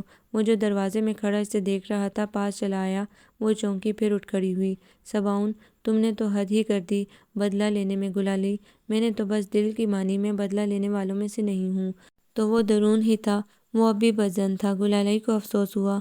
نہیں تھا مگر اب ہے۔ وہ ہمیشہ کی طرح مسکرا دی تھی۔ کچھ دیر تو انتظار کر لیتی۔ اس کی نم نظریں گلالئی کے خوبصورت چہرے پر جمی تھیں۔ بہار منتظر ہو تو انتظار نہیں کرایا کرتے۔ اس نے پلٹ کر باقی چوڑیاں اٹھائیں۔ اور ہاں، یہ تحفہ تمہارا ہمیشہ میرے ساتھ رہے گا۔ اس نے بریسلٹ کی طرف اشارہ کیا اور دوپٹہ لیے باہر نکل گئی۔ وہ بھی کمرے سے باہر نکل آیا۔ شام ڈھل رہی تھی۔ پرندے قطار در قطار اپنے ٹھکانوں کی طرف رواں تھے اور دریا کنارے گیلی ریت پہ ننگے پاؤں چلتا صباؤن بے نشان منزل کی طرف رواں دواں۔ اس سے ذرا دور حویلی کے اندر شادیانے بج رہے تھے۔ سرخ کامدار سوٹ میں دلہن بنی مسکراتی گلالئی سوبر سی شخصیت والے درون کے ہمراہ اس نئے سفر پہ نکلنے کے لیے قدم بڑھا رہی تھی جس کی راہ پر بہار اس کی منتظر تھی۔ خزاں کے ڈوبتے سورج نے نارنجی شعاؤں والے ہاتھ پھیلا کر اس کی خوشیوں کی دعا کی تھی۔ آپ کو یہ ناول کیسا لگا؟ کمنٹس میں اپنی رائے ضرور دیں۔ ہمارے چینل کو لائک کریں، سبسکرائب کریں، شیئر کریں۔